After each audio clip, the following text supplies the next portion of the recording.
Yeah, so okay, so here's my brother Evan, who's gonna open up class. Okay, it's gonna be a very simple, short one, obviously, because this is his first time.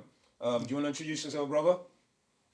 Yes, thank you. Hi, good evening. I'm Evan, and I'm honored to be here tonight and share with you the great teachings of a master teacher. This is my first teaching lecture, sharing of the good information, and just please be kind to me, and we'll see how we get on. That's right.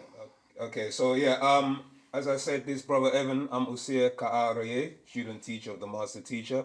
The class today is entitled Patarak. Black is evil, white is good.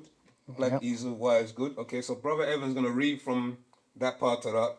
We're gonna pause as we go. So if any questions that are open, you can ask your questions, and then we'll keep flowing it like that. Okay, we're gonna stop intermittently to probably break down something or elaborate on some parts of what the master teacher is trying to convey within the actual books. Okay, or within the book, and just elaborate a bit more because there's other books that tie into what Evan's gonna read. But as now, I'm gonna pass over to brother Evan, and he's gonna start reading from there. Okay. Thank you, brother Sir. The revelation to the Nuwapians, Pataruk, the way. Black is evil, white is good. 1. Lukum, beloved. Haradu M. Natharu, children of the Natharu, welcome home to a true and only way of life, Wunuwap. 2. You as Wunuwapu, Nuwapians, are renewing your stay in these great and dreadful days. 3. Many are deceived and blinded by the wicked white light and white lies. So much deception for much too long. 6,000 years of mental sleep is far too long. 4. As for you as a Salal race, Nagaru Negroids were mentally dead in the coma state of ignorance of who you are and where you originated.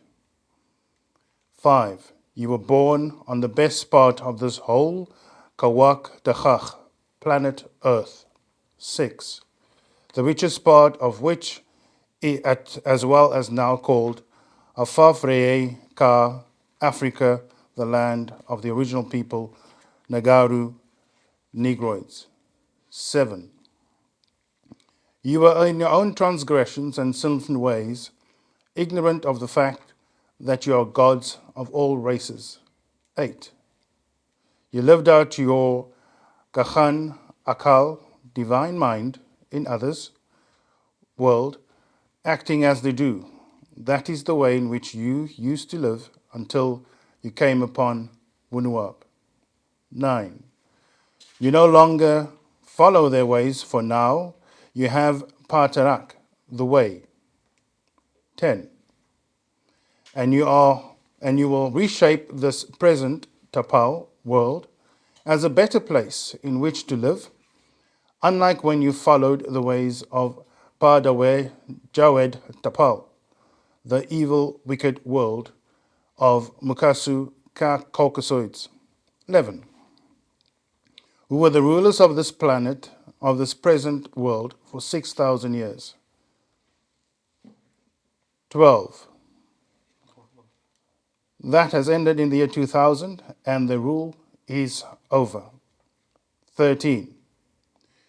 You will feel the power, Winuwap, at work in those who are disobedient, transforming them inside out and outside in. 14.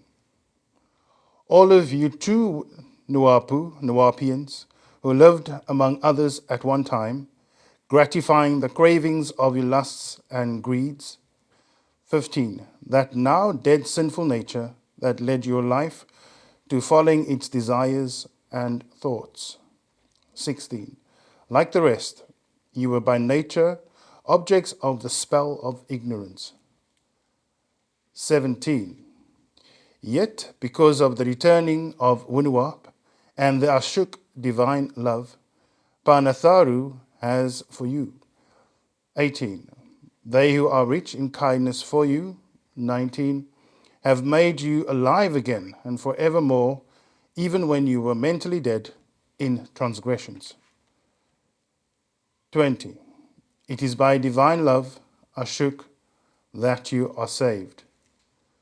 Just want to pause there for a sec and just check if anybody's got some questions, if want clarification on anything, where we are at the moment. Or if... No, Brother- go ahead. Yeah. Yeah. Anyone got any questions or rereads at all?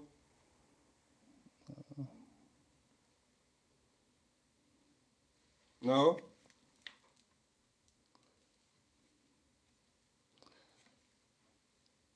Okay. Right. Anyone? No questions? Just read from no, keep reading actually, yeah, and I'll break down something else. Go on. Very good. Continuing with number 21. For the Natharu raised you up with yourself in these last days of evil rule to prepare you to rule. 22.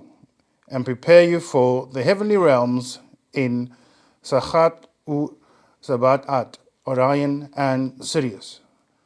23. In order that the year after, or in this coming new age, you will be transformed. 24.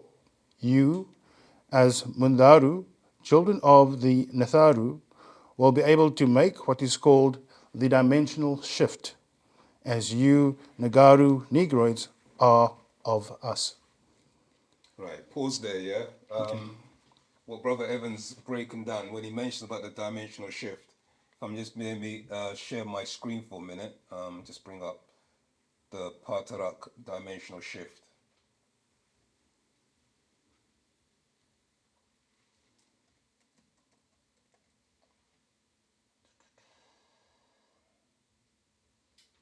So in dimensional shift, the master explains about there's different. I've got the right thing open. Yeah, he goes and explains that there's different races on the planet that are designed to make the dimensional shift. Okay, so where is it? What verse is it? Verse 24. Yeah, so it says, you as Muntaru, children of the Nataru, will be able to make what is called the dimensional shift. But when you read before then, it says about our divinity. Okay, and it says that for the Nataru raise you up with myself in these last days of evil rule to prepare you. That's the part there. We've been prepared, okay, so that we can also make that dimensional shift. So read what the dimensional shift is in Patarak dimensional shift. It explains what happened to certain races or a particular race.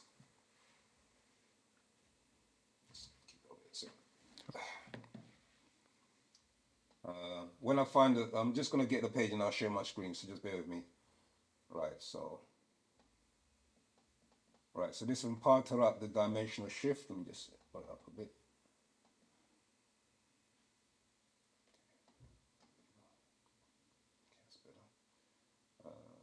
Share screen.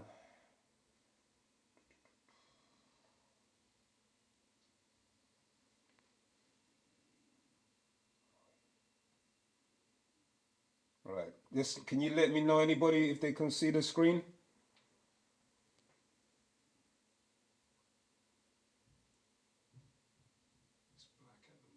Okay. There we go. Right. Yeah. Okay. Huawei. All right. Tell it to. So, okay. So it says here. Do you wanna? Yeah. Just Okay. read on to that then. Right. The dimensional shift. 1. Many beings have been coming to this planet for many, many years, Earth years. 2. Ancient records tell of the important role two groups played. 3. Namely, Mesopotamia and Africa. 4. The two groups became known as...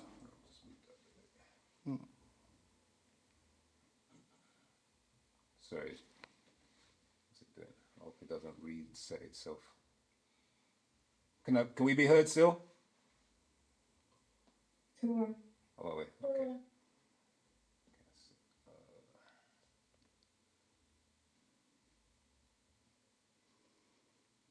Trying to minimize this screen. Here we go. Okay. So, yeah, go ahead. Right. Just scroll down there. Okay, good. 5. Also called by other names by others in their own tongues. 6. From them a way of life and religious born, fact and faith. 7. Beings from star systems came back and forth to this planet for their own reasons, some to hunt, others to prospect for resources, some for food, and others for pleasure and vacations. 8. It was 17,250,000 years ago that that is exactly 19 million years ago, that the spirit forces, Lawi Tananu, Levi Athan, who were part of the Federation, were cast out from Pa Reye, the sun, members, and throughout the multiverse, and to Pa Dachach, the planet Earth, just before the evolutionary cycle began. The moon cycle is the climax of the evolutionary cycle. The Lavi Tananu are the moon deities called also Sin, who is Nana, son of Enlil and Ninlil. Sin is found in Genesis 4:7 under the Hebrew Strong's number 2403 for the word chatach, sacrificial sin. Okay. Pause there. So I'm just going to jump to another verse in here. Just to just explain to you that the dimensional shift, there was two races, okay, that came to this planet. So read from verse 25. 25. You see, it's all about dimensional shifts or cycles. Each of the created or crafted races is of a dimensional rate related to the very planet. With a 24,000 year cycle and the 26,000 year precession of equinoxes, which will complete another cycle 12th of the December 21st, 2012. As part of the planet shifts, each race is supposed to shift with it. It relates to your evolvement, and involves your DNA as placed in the humanoid as HAR1 type or DNA strands. Yeah, pause there. Okay. So is everyone familiar with the HAR1 gene? Anyone online? Has anyone done research on the HAR1 gene? Okay. Yeah. So all right. It's essentially your gene that determines one, your intelligence, and two, it also has the diversity to basically transform and adjust and adapt to any environment. That's the HAR1 gene. So it basically stands for, it's on the 20th chromosome, and it stands for human accelerated region, okay? And there's different types of it, but the master explained about the HAR1 gene before even the scientists knew about it. So I'm just going to put that in to just let you know what type of being we're dealing with, because he explained this many years before the actual HAR1 gene was found. I'm just going to go onto the internet quickly so we can actually see what it looks like. Can my screen still be seen, or do I need to switch over? To Okay. Can you see the YouTube screen? Yeah. no,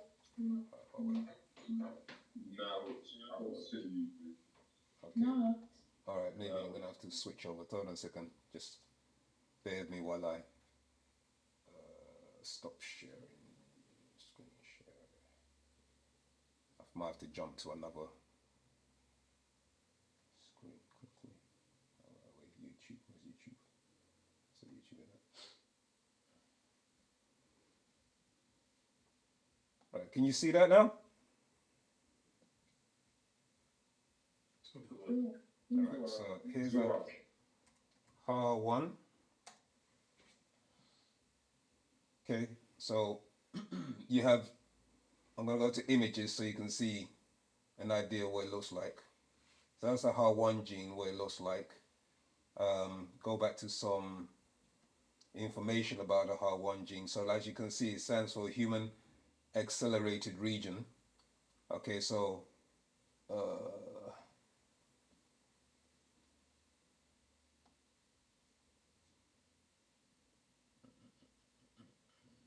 just put HAR1 gene because otherwise it's gonna come up with different things regarding. All right, so HAR1 or Human Accelerated Region. Yes, you wanna? Is a segment of the human genome located on chromosome 20 that has undergone rapid evolution since the divergence of humans and chimpanzees. It is notable for a human accelerated region, HAR or HAR, meaning it shows significant more changes in the human lineage compared to other primates. This region is transcribed into long non-coding RNAs, inc RNAs, specifically HAR1A and HAR1B. These inc RNAs are thought to play a role in brain development and are associated with neurological disorders and cancer. Pause there. Yeah, so there's obviously much more. When you do your research and do research papers, you find out much more information about the HAR1 gene. So essentially, this particular part is to do with the brain development. So when you now go and factor in what partner Babianunu is explaining about extraterrestrials coming in and dipping into our gene pool, some of our genes were accelerated. Some of us came also was partly natural to do with natural nature evolution. And the word Ha, when you look at that word, you're looking at Haru. All right, Haru was the last being that was created who was unique. So that's the HAR1 gene is the unique gene that is on the 20th chromosome of us as Nagaru. So we have the ability to accelerate our mental state, which links into the dimensional shift. Because the dimensional shift is about us being able to accelerate our mental growth and our mental development. Okay, so when you read back into, let's just screen share dimensional shift again. Now you can read and read further now. It is actually located on the end of the 20th chromosome of your 46. It links you to your ancestors and parallel universes and planet in a different harmonic portal. 31. Yours is called Razak Risk.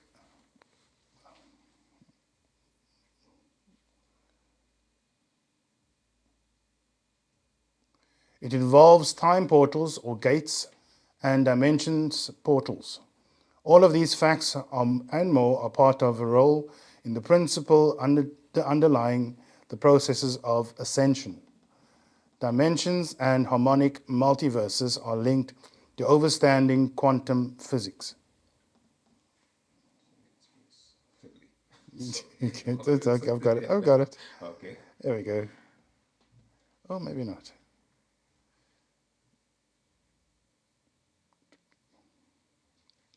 "35. Everything is vibration or frequencies." 36. You understand now that higher frequencies can intermingle with lower frequencies.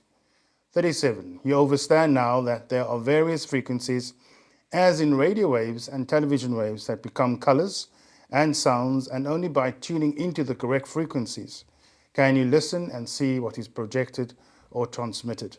38. All of these wavelengths are of different frequencies intermingle in the same space at the same time, aligned. Pause there. So what brother Evans just reading, okay, which links into our frequency wavelengths. So we have the highest frequency wavelength as Nagaru. You with me? Other races have their own harmonic wavelengths and scales of music that they also frequent will tune into to help them also navigate or evolve along with that dimensional shift. Does that make sense? So in that, when we are learning our language and our tones, this is all part of the reason for the transformation and the turning ourselves inside out, outside in. So just to give you a much more elaboration on from Patarak, why is they've got a concentrated effort to try and dampen us down, you see what I'm saying, to keep us not being able to evolve in our natural state, because it means that we can link into other realms and other dimensions.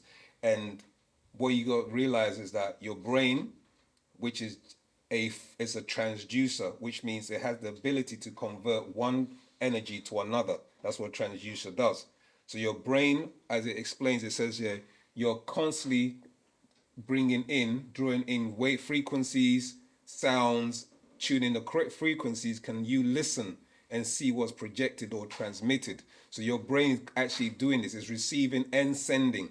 You see, all of these wavelengths of different frequencies intermingle in the same space at the same time, aligned. So we have to align ourselves. And many years ago, we done a ritual on the land, Park Tamaray. Many people never got to actually experience this. But on that land, we were able to do something called a labyrinth, where we walked in a labyrinth. It was called Pa Magoraj. And Pa Magoraj allowed us to align with the right harmony and frequencies to our ancestors. You see what I'm saying? So this is part of the dimensional shift that was taking place. So just Patarak mentions it, but we just elaborate more on it. So we can go back to that if anybody wants clarity. We continue. Yeah, right, man. Oh, okay. Yeah, Rahubat. It kind of ties in. I had a question. What is the difference between a three-dimensional being and a nine-dimensional being? In what sense? Because so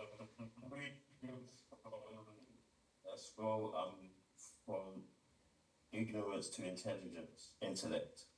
On page 34, it's talking about human beings. It says a quarter, 1, 2, and 3, and the world is a three-dimensional world. Oh, okay.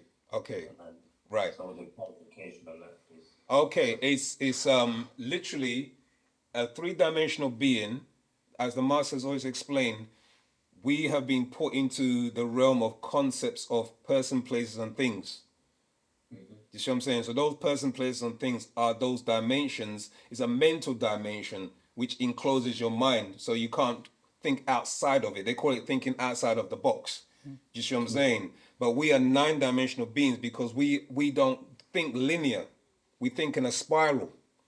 Do you understand? So that's why we're known as Pa'ut, or all expanding, because our mental state is supposed to expand.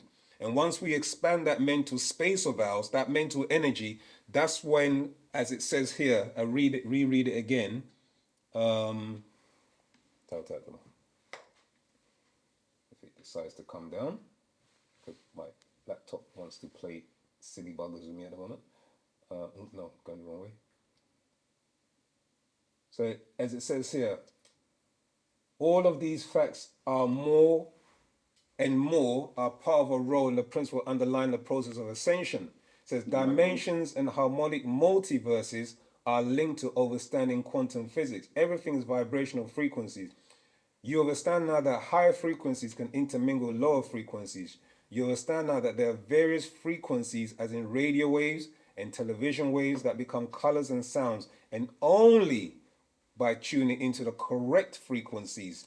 You see, so now if you look on the electromagnetic spectrum. No, Samuel. Can you hear me? Yes, Stuart. Just to let you know, there's no volume on Clubhouse. No one can hear anything. Oh, and the mic is open as well. Yeah, no one can hear anything on Clubhouse. Okay, it looks like I'm gonna have to come out and go back in again. Okay, I'll go back in the Clubhouse first now. One second. Well, wait, tell it that. So with the fact that you are a nine-dimensional being, you are now tuning into the higher frequencies on that electromagnetic spectrum. So our frequency range goes all the way to a certain amounts of gigahertz. Do you see what I'm saying? So when you look at the actual electromagnetic spectrum, those megahertz and gigahertz it goes into is the radio wave and beyond. Do you understand? So we can actually pick up frequencies in what they refer to as ultraviolet light. And that ultraviolet light is where those frequencies are coming in from that triple darkness into you as a Nagaru. So you can pick up many more radios. So that's what makes you a nine-dimensional being, plus the fact that you also will have a soul, you see what I'm saying, which is linked to the mental, while other beings don't have that opportunity, or they've lost it because of the mixing in with other creatures on the planet. Does that make sense? No, so does So being nine-dimensional beings, does it tie in with the dimensional shift that's right, it does, because and as climbing up? yeah, as you're climbing up, exactly. Because remember, you've also have your chakras, and your chakras. We've been taught in the Hindu doctrine that you go up to 7. But as you know, within Wu-Sabat, we teach that there's 9. So you got 9 chakras, and those chakras interwoven into the other dimensions of you. So you have your spirit, you have your soul, and you have your mental. Do you see what I'm saying? And then you have your etheric being. So not everybody has that portion that will take them to the higher realms, which is the soul. Does that make sense? Robert Zama, are you there? Okay, because you're a bit choppy. That's why. Thank you, the reception, but yeah, too, I heard you. Thank All you. right, tell type Zamal. Can we be heard on Clubhouse still, Zamal?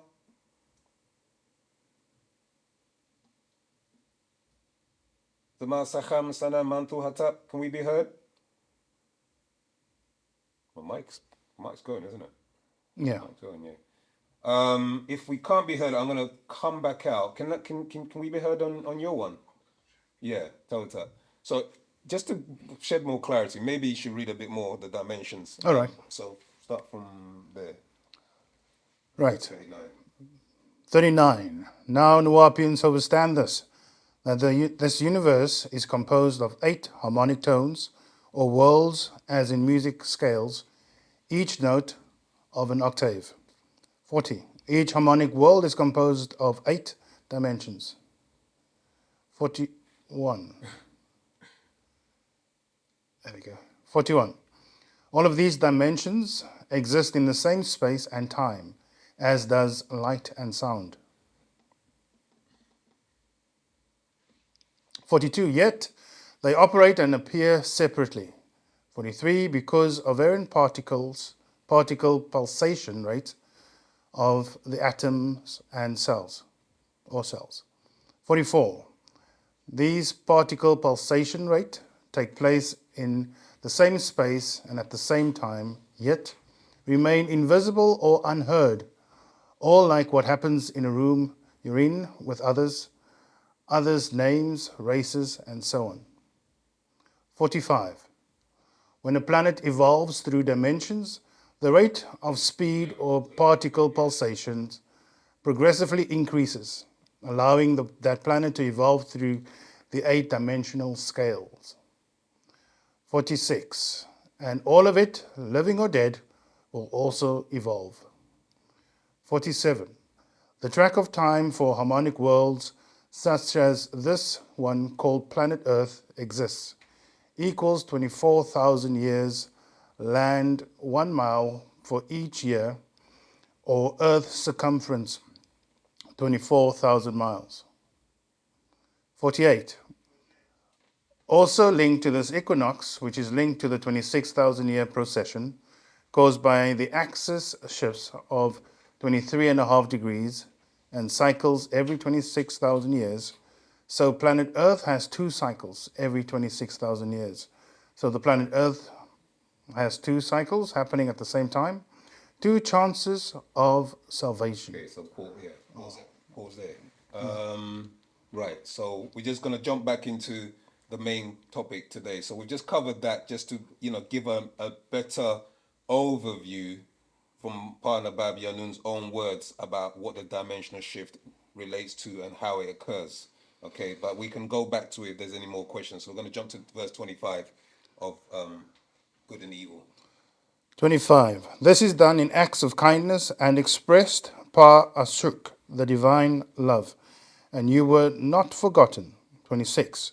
Those others, Salalu races, such as Magalu, Asians, will also be able to make this shift as long as they have not degraded their DNA with animals as those of the Makasu Salal, Caucasoid race, with their usage of animal parts to prolong their life, and in turn, they have cut themselves out of taking part in the dimensional shift.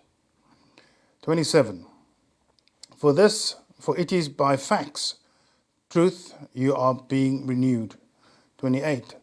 So therefore remember that formerly you were in ignorance, in blind faith, or beliefs in ghosts, and unconfirmed gods programmed into your mind by those who ruled 6,000 years ago. 29.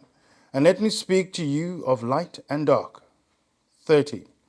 For under the spell you accepted that Hamem, black, was bad, dark was Jawed, evil, even call the Mudwa, devil, the prince of darkness. 31. If you ask, are you more afraid of your home in the dark or on fire, burning, which is light? 32.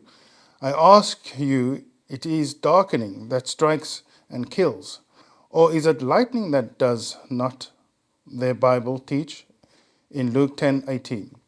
And he said unto them, I beheld Satan as lightning fall from heaven. That's a translation by King James. 33. So is not the devil, Satan, being likened to lightning? Is it not darkness or blackness that is evil or wicked or devils? 34. Dark has not killed, or is it not an angel of evil? It's light. Job 18:5. Ye, the light of the wicked, shall be put out, and the spark of his fire shall not shine. Translation of King James. 35. Why is black evil or darkness evil if their own Bible says otherwise? 36. You feel safe to sleep at night when it is dark. 37. Narar, fire, is Nawar, light. It kills millions, burns homes, cars, and people. 38. Bombs, explosives blow up as light, as firecrackers, and hand grenades. That's destructive light, white. 38:9. In the Bible, it also says that God said, let there be light, or white. 40. Dark does not blind. 41. Yet bright labem nawar, white light, does. It blinds the sight. 42. In the Bible, it also says that God said, let there be light. 43. If he had to ask for light, then they must have dwelled in darkness. In fact, he must have been darkness. Genesis 1 verse 2. And the earth was without form and void, and darkness was upon the face of the deep, and the Spirit of God moved upon the face of the waters. Translation by King James. 44. You were without Nawar, light, in the Raham, womb, of your Muldatat, mother, DNA. Safe as you grew. 45. It's after there, God created the light, that sin, Daweb, evil, starts to be known. Evil was Laduda, born with the light. 46. And each person does not know evil or act evil until they are born into this lit up Tapal world. 47. The devil lives in hell. Yeah, Yeah. Tua. Robert, the slide is not following what you're reading. Oh no, no, Yeah. that's the we're now reading from Patarak. Can you see the screen? Yes, yes. Oh, it's still sharing. All right, I'm with you. Sorry. No, we're actually reading from Patarak, which is from the book the brother's reading now. So it's not being shown as a slide. Does it, does that make sense? Yes, Tua. Rahul, but I was actually waiting because I did actually have a question Oh, related to Huawei. Yeah, no problem. Look, we can pause. We can I pause them thought out. I didn't want to interrupt. Oh, Yeah, okay. I'm having a hard one. No worries. Go on. Ask your question, the Malta. Okay, so my question is, how does the HAR1 genome relate to the female, and what does the female have to do to develop the processing of the HAR1 genome? Okay. Both male and female have this gene. Is the unique? The reason why it was unique because Ha was born by himself. The rest of the Ogdoads or the Enneads were twins. You see what I'm saying? They came as a duality, as dual. But Ha was unique in the sense that when his father was dismembered and then he was conceived by way of Min, and then the supreme being, which was the spirit and ether that came from the realm of Orion and Sirius. That's the reason why his name was called Ha. Ha is because it means A little bit like a hidden yeah, figure. because he was conceived by Min. Do you see what I'm saying? Okay. Yeah, and so he was a product of his father Asar, and then also by his the etheric being, which was from a remote place. That's why the word Ha means far away. You see what I'm saying? Or remote. So that incarnation of that etheric being is why he was born the way he was born. And conceived, as you know, his mother, they took the genes, etc., to produce him, from Asar, his father. So in that, the females has always had the particular gene, the HAR1. It just that was passed on to him because he was unique. Does that make sense? So I'll Yeah, have to go back and read up on that again because yeah. I did actually read up on this little while ago. Oh, well, wait. And not just to add, the actual Yeah. the actual gene is the FOXP2 gene. That's the one that was more for the female because that's the gene that allowed the speech. Do you see what I'm saying? Because when they experimented on the a particular type of baboon, they experimented on a particular type of parrot, gray parrot, and that from those two, when they experimented on them, then they moved the gene and tested it on the female, and she was able to speak before the male. 54,000 years ago is when the female was able to speak. So So was the hard one like an insertion? that's right. That's right. Exactly. These were all interceptions and insertions because what it is that the cycles, as the brother was reading from Dimensional Shift, every certain cycle, our one is a 24,000 year cycle. Do you see what I'm saying? And the precession of the equinox will be 26,000 years. So because of the 24 and the 26, the 2000 is to do with the Dendara. You see the Dendara, it goes through a 22,000 year cycle, just like they call the what they refer to as the horoscope. So every 2,000 years, certain beings or certain energies will come here, onto the planet. And the ancestors, that's why the masters always said every 24,000 years, I incarnate. Do you see what I'm saying? Yeah, so it links in with the actual astrological movements of the solar system and also the celestial bodies. Does that make sense? Yeah, yeah. So yeah, but the actual gene when they created sorry, not they created female. When the female they wanted the female to speak, they put it in the female first because they knew that she was the goddess. So and in the book Ancient Science of Speech, I think we got that upstairs, haven't we? Ancient Science of Speech. If you could check, yeah, it mentions in there that females are able to articulate and speak quicker than males can, and also ties in with the Fox Pigeon ties in. Actually, also in have you got the language book, language of time? Two. Okay, in there it goes in depth about the Fox P2 gene, and that is also related to intelligence as well. So as you know, females think faster and are more intelligent. Which I'm saying than males. I was gonna ask you, like, see, like with the whole I don't know what the word is, but how is it relating with the mitochondrial DNA for the feminine and for the female, or the mitochondrion? Because I know that they're two different things, isn't it? They are different, The correlation I'm not too familiar with unless I do further research on the correlation. Yeah. So but the mitochondria DNA, that's the gateway for spiritual beings or etheric beings to pass through and enter into this realm. Yeah, so it's a gateway, yeah, to this realm. And you can find that in 18 plus 18 plus 1. Okay. Yeah, all right, okay. Uh, Antata beautiful Zamata.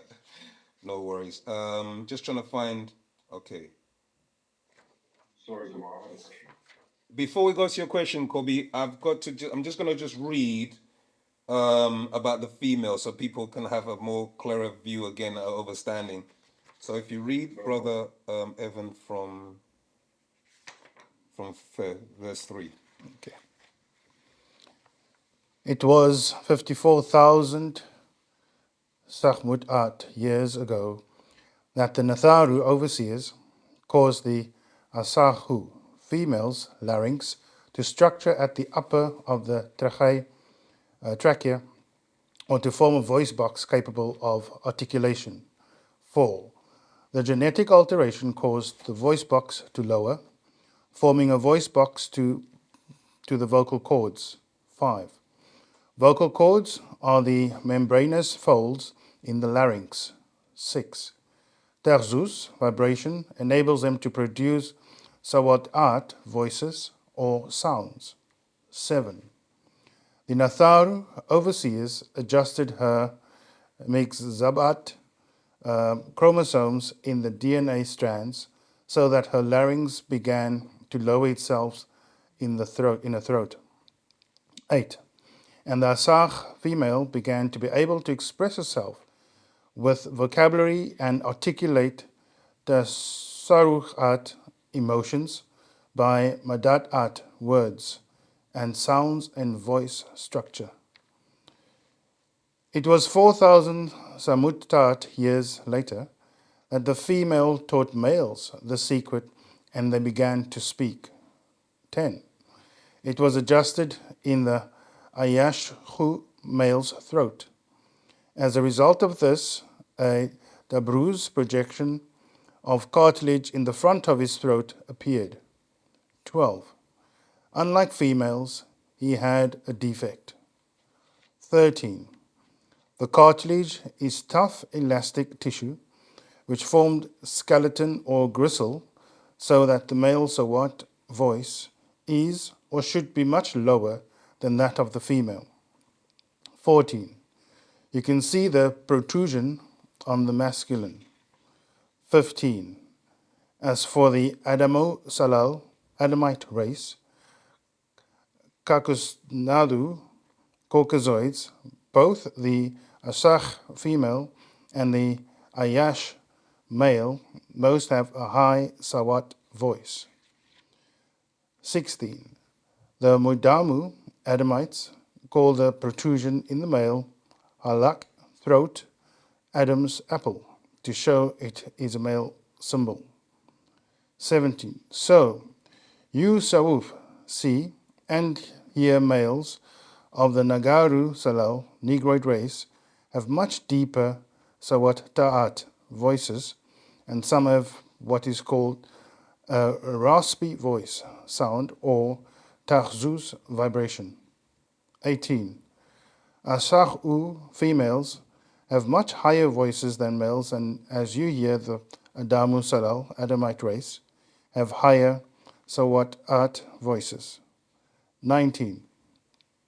It's heard in the choice Masak music too. The voice box has not moved all the way down over the past 6,000 years, unlike the Mutahu Pataites. 20. Because the Madamu Adamites were made many years after the Mutahu Pataites. Okay. Yeah, so Yeah, pause yeah. there. All right. Yeah, so that's just again, giving you more clearer elaboration from partner Babi Yanun. It's called, if anyone wants to seek out, it's called The Ancient Science of Speech, The Master's Secrets. Okay, and that goes into like some of our language and the Hajj, the words at the end of the book as well. Okay. So yeah, we're gonna. Kobe, yeah, go ahead with your question now. Robert. Rahubat Zaman. So you mentioned earlier, 17 million years ago, Leviathan being kicked out of. I feel like when you were reading it, I think you said it was the sun Yes. and coming to the planet. So when you're talking about Leviathan, are we talking about beings? Are we talking about forces? Is it a combination of both? And is it related to disembodied souls that are on the planet? Yes, literally a bit of both. So let's read it again. Right. Right. So verse 6. So I must just read from the Yeah. thing in it. Verse chapter 1 again for those who just probably joined as well. So the dimensional shift. This is from the book Dimensional Shift. So verse 1. Many beings have been coming to this planet for many, many Earth years. Verse 2. And ancient records tell of the important role two groups played, namely Mesopotamia and Africa. The two groups became known as Safaru Nataru, Africa, and sorry, let somebody here, and the other one, Karabu, Anunnaki, Mesopotamia. Verse 5. Also called by other names by others in their own tongues. Verse 6. From them a way of life and religions were born, fact and faith. Verse 7.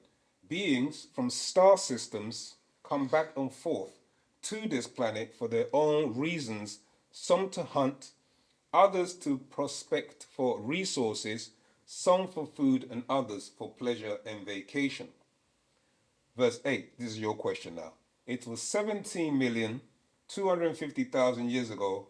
That is exactly 19 million years ago that the spirit forces of Lawi Tananu, Leviathan, who were part of the Federation, were cast out from Pa Reye, the Sun members, and throughout the multiverse, and to Pa Taha, the planet Earth, just before the evolutionary cycle began.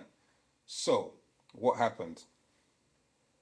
There was a time when these beings were cast out because they disagreed with the order of things. A bit like what you see in Star Wars.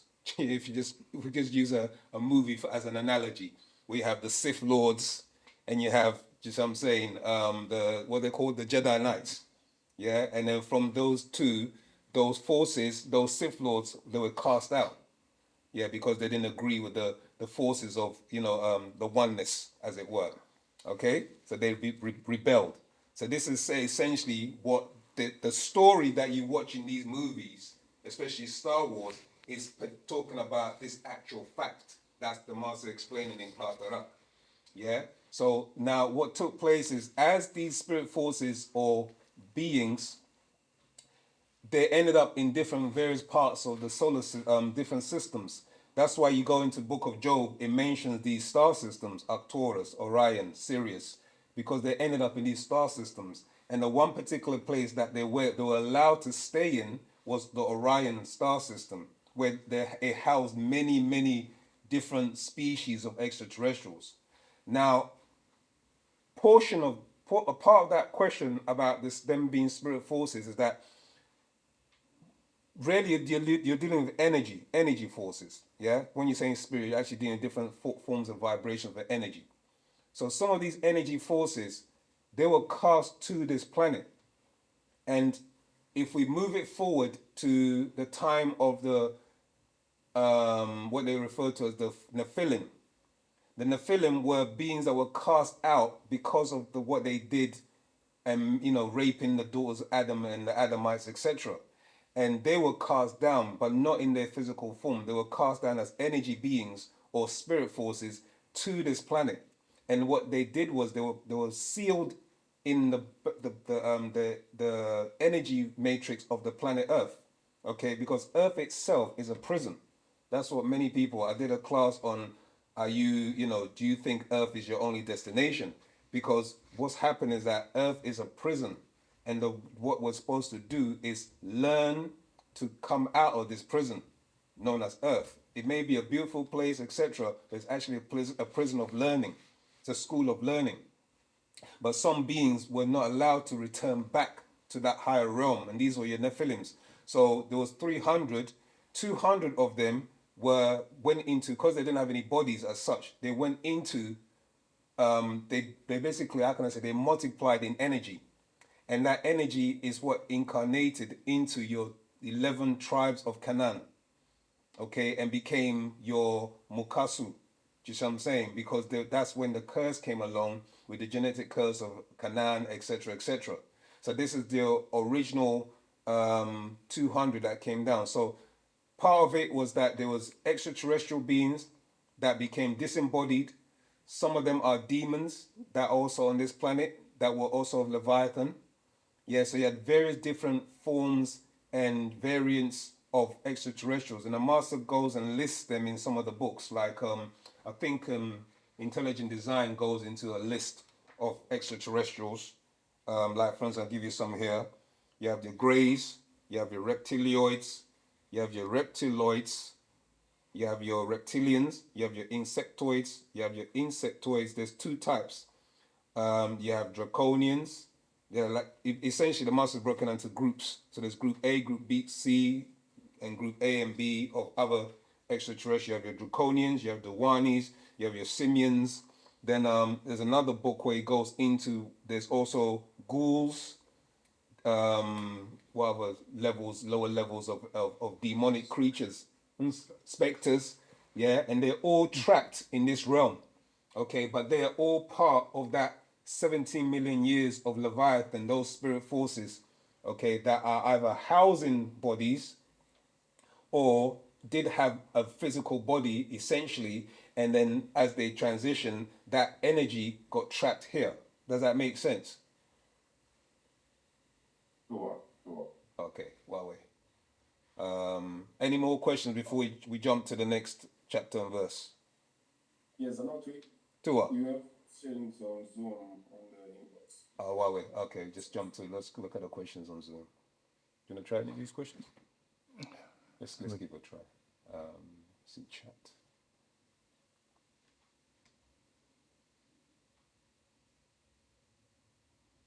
Come on. Okay, Niher, is it all right to read out the questions to us?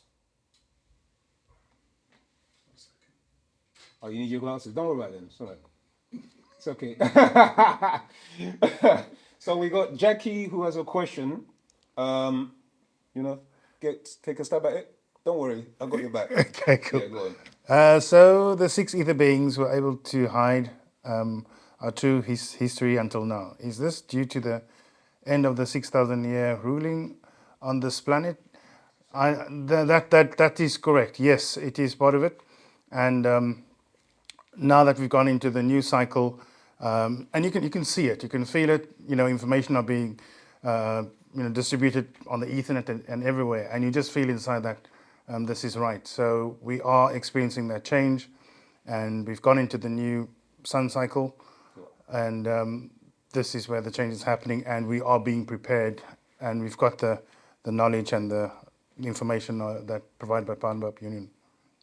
So that's it. I hope that is all right. The question, and you understand that, Jackie? If you could just say yes or no, if you want us to elaborate. What about Jackie? You there? Okay. If you're there, we'll wait for your answer. Right. So next question. As some Nawabians are mixed with six ether and don't have knowledge of our ancestral roots, how can we tell that we have a soul?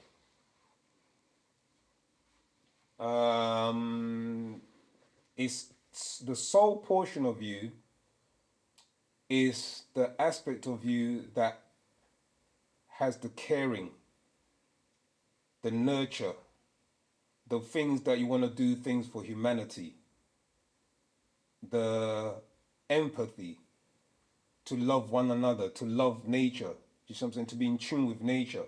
That's the soul aspect of you. And it's evident by the way you live your life. You see what I'm saying? So we as a race of people, if you were to go into our ancient cultures, okay, our life was lived and it manifested, imbued nature. Do you get what I'm saying? Everything was about nature. Everything was in harmony with nature. Then when you look at the reverse of that, what we teach is that 9 ether or 6 ether is adverse to 9 ether. Aversion means that it's against. So when you look at anything that's produced by nature or unnatural nature, you see that it's destruction. Do you see what I'm saying? And any being that has a soul would not take another being and subjugate them. Do you know what I mean? Or suppress them or oppress them. So that just shows you that you, in comparison to what a soul is a being that has the ability to nurture and to be in control and also to be responsible. You see? Now, part of that having a soul is that you have the ability to traverse the higher realms and go into other dimensions. That's what your soul has the ability to do. So the concentrated effort is for you to lose your soul. And the way it's being done is through the media, is through the partaking of certain foods, you know what I mean, certain images that goes into your mind's eye, and essentially living in the image and likeness of other than yourself in kind. And that in itself depletes your soul, where you become somebody who now lives off of desire, lives off of greed, lives off of hatred, lives off of contentment, lives off of basically not trusting one another. All of these things are part of the what is called the spirit self. Okay, the actual aspect of you that is selfish is the spirit, because when you look at the word itself in the original language, you're looking at the word nafs. Okay, and nafish, and the word nafish means self. Okay, so when you're looking at self, it's all about me, me, me, me. It's all about how your ego, okay, makes you block reality, because the ego is the aspect where it keeps you from actually embracing others and wanting to work with others to achieve a common goal and a common unity, just like we did in our ancient times. Hence, we were able to build pyramids. Hence, we were able to come together to create societies and empires, etc. That was all about natural nature and harnessing nature for our betterment. And if you look at the state of the world now, would you agree that this is a soulless world? Because the beings that are running the show at the moment, they've literally stripped the planet. Yeah, and that just shows you in their nature what type of being that is. That is a being that has no soul. Because if you had soul, you'd be in tune with nature. Okay, so the ones that are losing their soul or lost their soul is why they've done what they've done. At one time they had their soul, but they lost their soul. So you have to make that clear. So as the masters explained, not every being on the planet is of the Mukasu or Adamite race. There's beings that came here before the Adamites were created.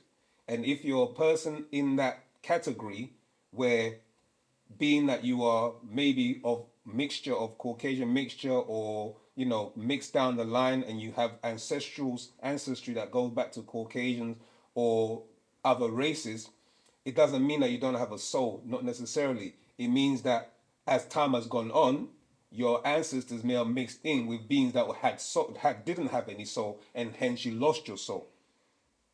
I hope that makes sense. Okay. I think there's another one. If the females, let's just go up. So can someone lose their soul based on what their ancestors have done?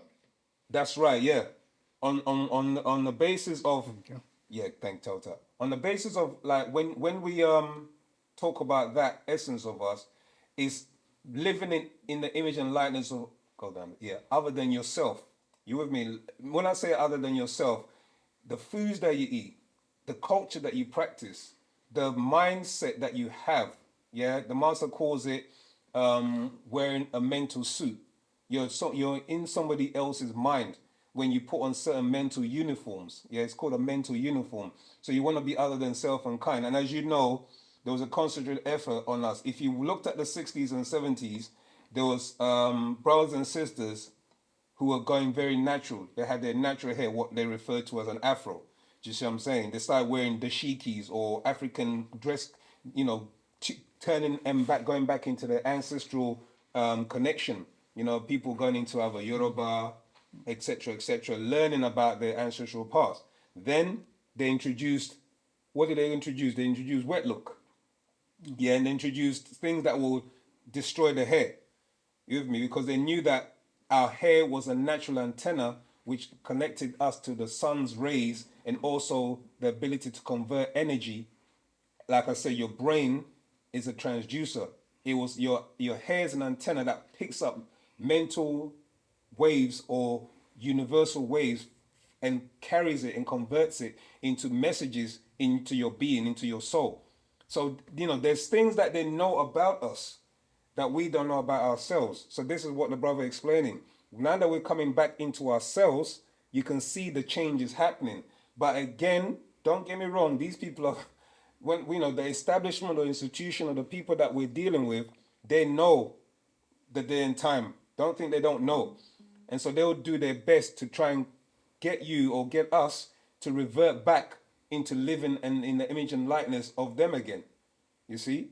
So it's a constant battle that we're fighting here when we're out there trying to show people who they really are and not what they've accepted. I hope that helps. Yes, that help. I'm just trying to connect the dots with the Adamites that you've just mentioned. Mm. Um, and I'm just looking from, because Adamites is Esau offspring, am I right? No, no, it's more than just the Esau's offspring. It's there was just one tribe of the Adamites.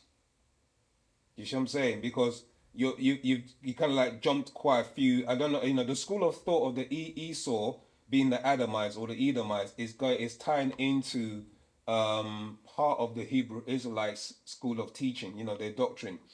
But essentially, if we just take it back to Abraham as a starting point, Abraham, as they say, is the father of the two races, you know, Ishmael and Isaac, and from them is the production or the producing of the seed or the generations of your Adamites.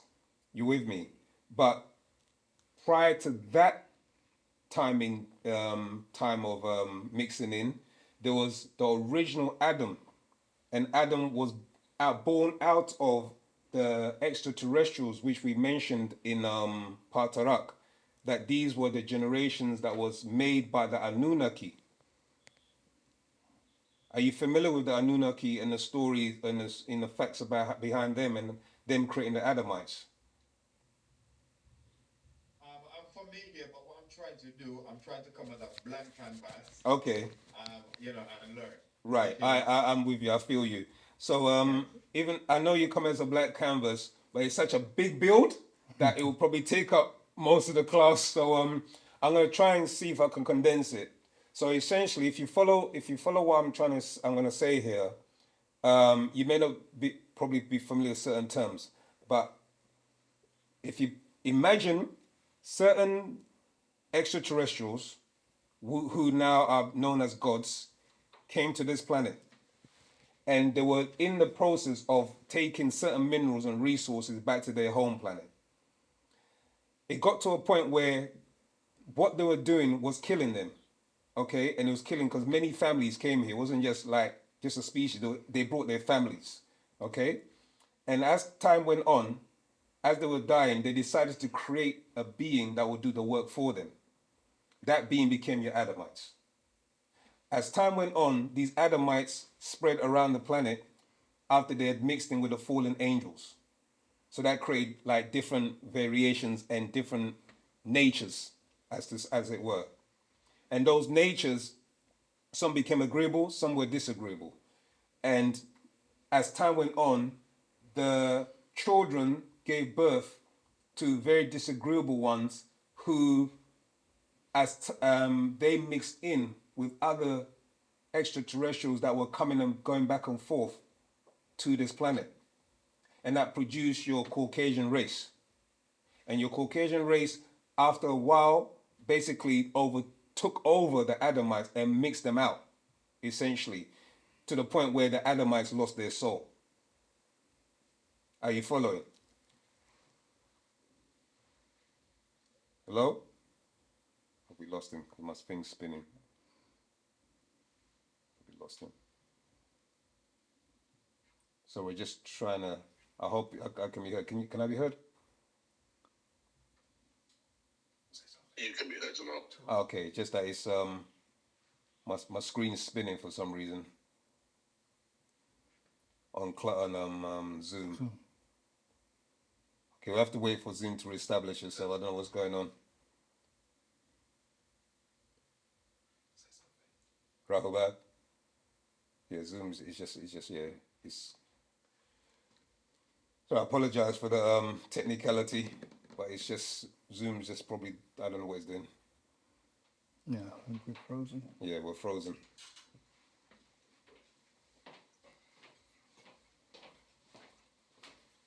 Yeah, we're frozen. It's probably my laptop.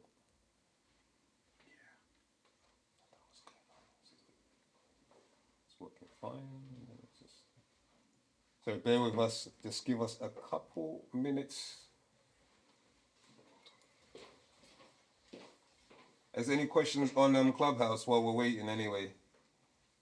Freelan's free. Ah, So yes, there you I go. understand. All right, you just sorry. We had a technical shortage. I hope this is from me out totally, isn't it? Yeah, I'm back, but it's No, we aren't. literally thrown me out. Hold on, I have to log back in. Things mad, you know. Yeah, had a no. That was Zoom's fault. It wasn't. It crashed. Don't send. Just do that again. Sorry, pardon. Sorry for this. Moisha.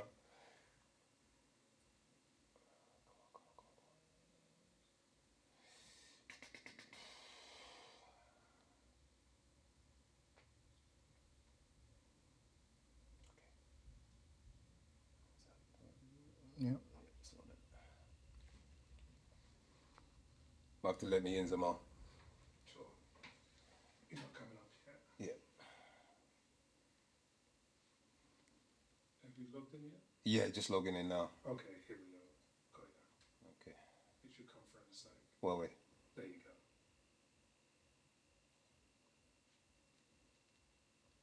It's like it's eating up resource, and I can't tell where. I can hear it. Can you hear me? Can I be heard? No, Oh yeah. It's struggling, isn't it? And I okay, just connecting now. Yeah. You should be up now.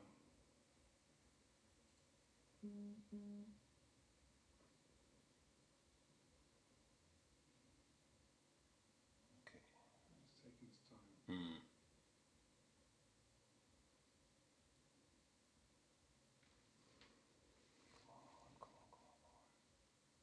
You've come up, but your mic and your camera doesn't show yet. So Yeah. join in.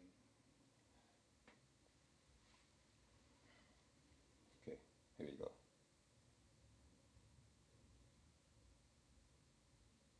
Buffering. Connecting. Oh, Recording in progress. There you go. right.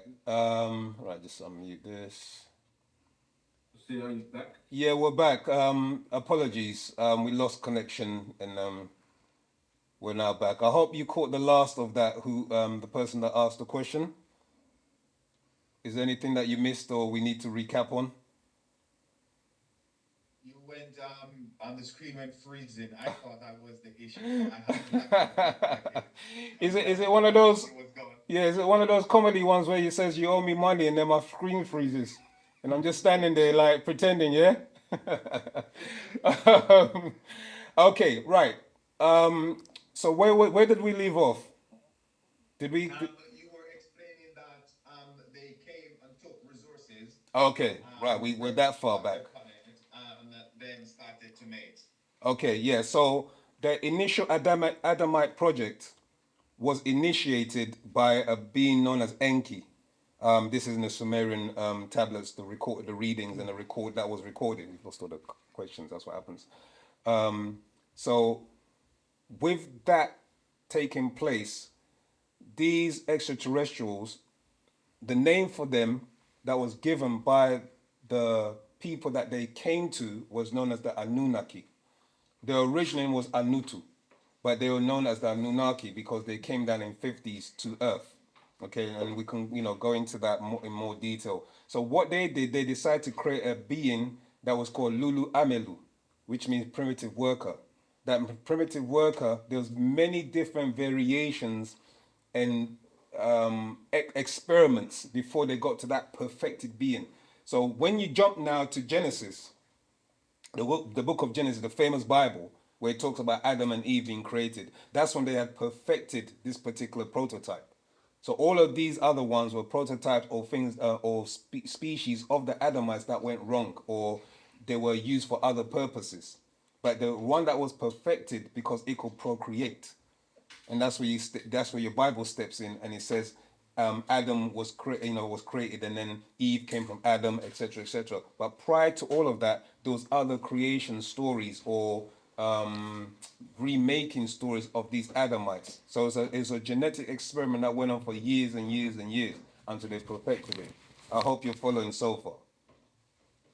Yes. Okay, so then what happened was it got to a point where the Adamites, once other extraterrestrials stepped in, they started to mix their DNA with other creatures. And this was the porcine, the canine, and the simian. You with me? You know them as the pig, the dog, and the monkey or the ape. Okay, and when they used the genetics to graft and insert those genes, because what they wanted, they wanted a particular type of worker gene or worker DNA to manifest out of them, or worker characteristics. So for instance, when you have, like, for instance, the simian was very playful, just I'm saying, could use his hands. It was it was very dexterous with his hands. Then you had the porcine. The porcine, the trait of the porcine is that it could live in its own filth. You with me? So they inserted that gene in. Then you also had the canine. The canine, because of the fact that it could, what did the canine do? It could protect them the way they were, and also it had, what's the trait why they create the canine? If anyone can step in and explain, I've forgotten the reason why the trait for the canine. But essentially, those three was created. Okay, that's it. The canine could follow instructions. You with me? Because as soon as you tell it to do something, or it would literally follow. Or if you throw a stick, it'll go and get it, etc. So it just literally do as you tell it to do.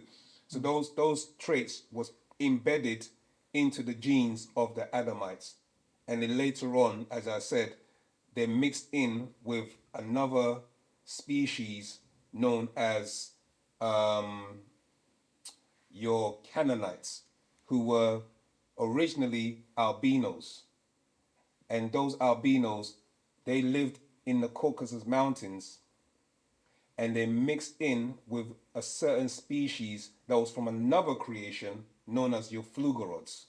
Okay? So you have two species of extraterrestrials, Caucasian races that were on the planet. You know them today as the Cro-Magnon, okay, and the Neanderthal. That's the anthropological name for them. When you go into anthropology, okay, or into archaeology, that's the names that they give.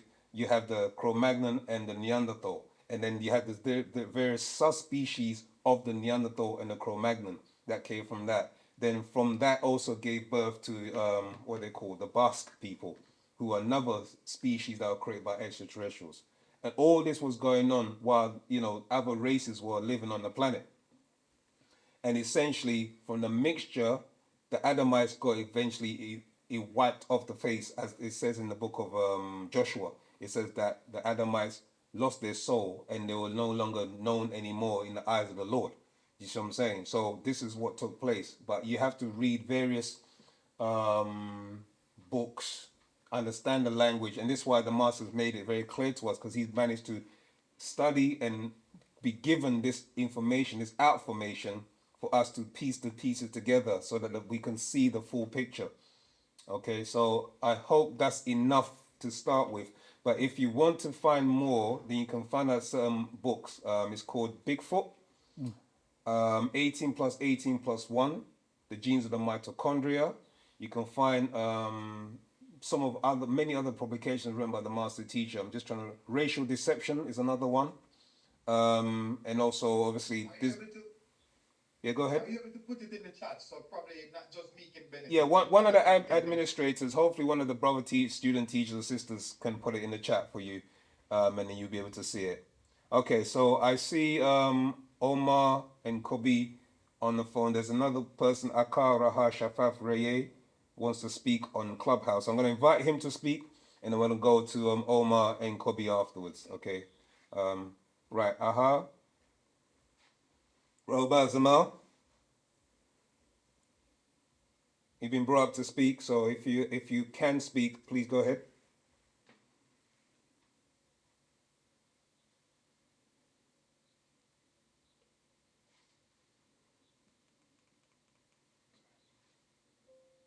Are Okay. you speaking to Omar Zaman? We're speaking to Aha on Clubhouse, but doesn't appear to be on at the moment. So we're gonna jump to you, Omar. Omar Abdullah. Abdul, yep. Rahubad. So my question is, if our ancestors made any type of deal with any entities way back then, and now that deal is affecting the grandchildren or the future family, how would you get out of that deal that your ancestors made with that entity? So when you say deal, how far back are we going for a start, and what kind of deal? Just say like my great grandmother. Okay. Like Okay. 2 generations away, she made a deal with a jinn, say with a jinn or a demon to fulfill her needs or whatever she made Right. a deal with, and that deal is actually going to be affecting the children, and the grandma wouldn't know that it'll affect the children, but she went on ahead with that deal, and now Okay. the children pay for it.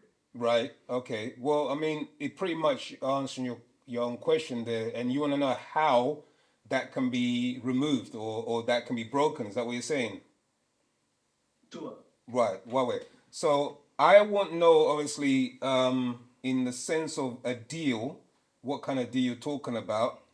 However, I can explain that there are I'll give you for yeah. What I'll do is, you see a covenant, for instance, that Abraham made with this Yahweh, for instance, yeah. So a covenant is a promise, like you said, and the circumcision of flesh was that deal that Abraham made. Do you follow? it.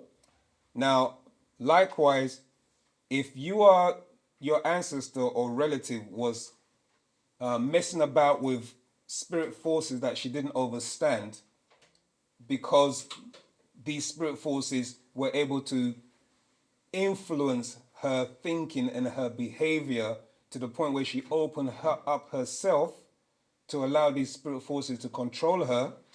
You with me? And in doing that, they were able to provide her with what she deemed was necessary or wanted for her children.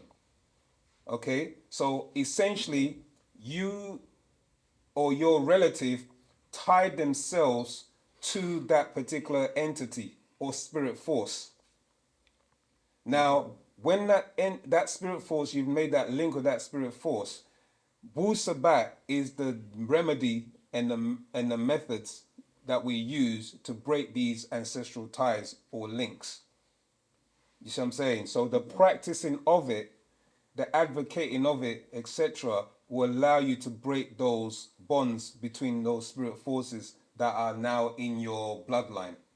Does that make sense?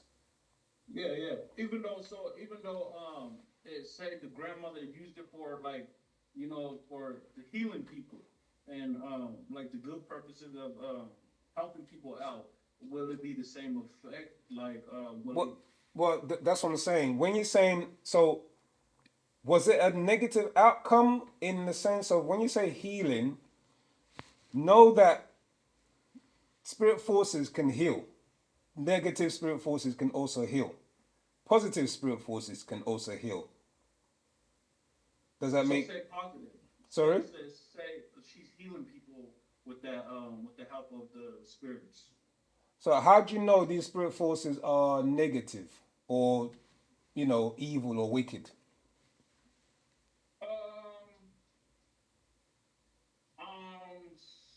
Just by, you know, if somebody just don't listen or go by the way or try to attack, you know, the person or whatnot, like anybody try to be like becomes a threat towards that person, the spirit forces will attack in some way, or some negative outcome will come to that person who's trying to do harm to that woman who's healing people.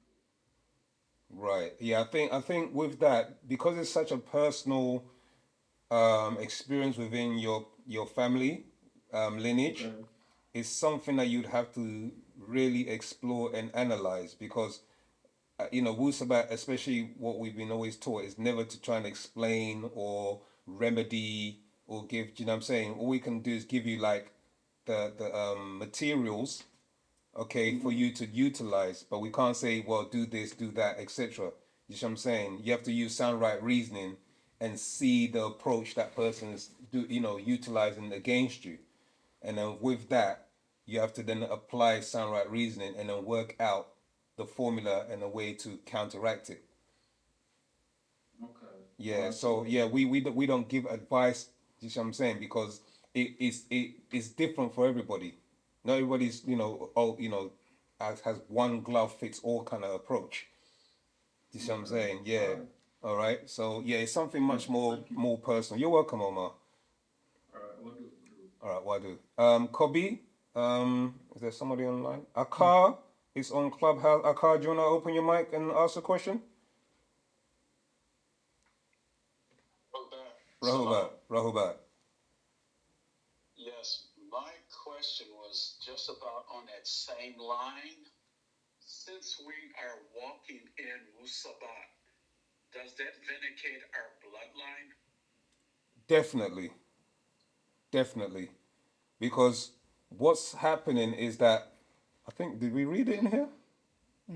Maybe not. But in essence, okay. Have you got the book Intelligent Design, Divine Design, or Plot of Aliens? No, I do. You have the actual fact?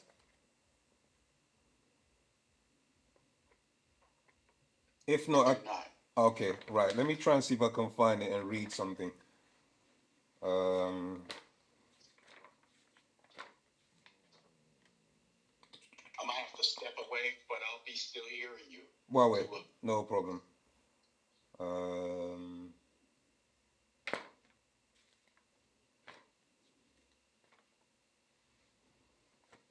Trying to find about the morphic field. Right, here you go. You want to read that? Yeah, go on. Okay, so this is from Intelligent Design, Divine Design, or Plot of Aliens from, yeah, it's from verse 1 to 5. Maybe a bit more than that. Yeah, from verse 1 to 5, yeah. 1 to 5. Whatever ultimately discovered next to be the underlying causes or patterns of development in each group of people, it's clear that the morphic fields or social group mixings of body fluids or seeds connect group members, put each out of sync with their own original body vibration Yeah, body vibration affects their body. bodies, and akal, mind, as well as health. I'm just going to read that again. Yes, I Yeah, was sometimes battling. the grammar is. I was battling with that. Right. Whatever and I think that should be, is ultimately discovered next to be the underlying causal patterns of development in each group of people, it's clear that morphic fields or social group mixings of bodily fluids or seeds connect group members, put each out of sync with their own original body vibrations, affects the bodies and a cow mind as well as health.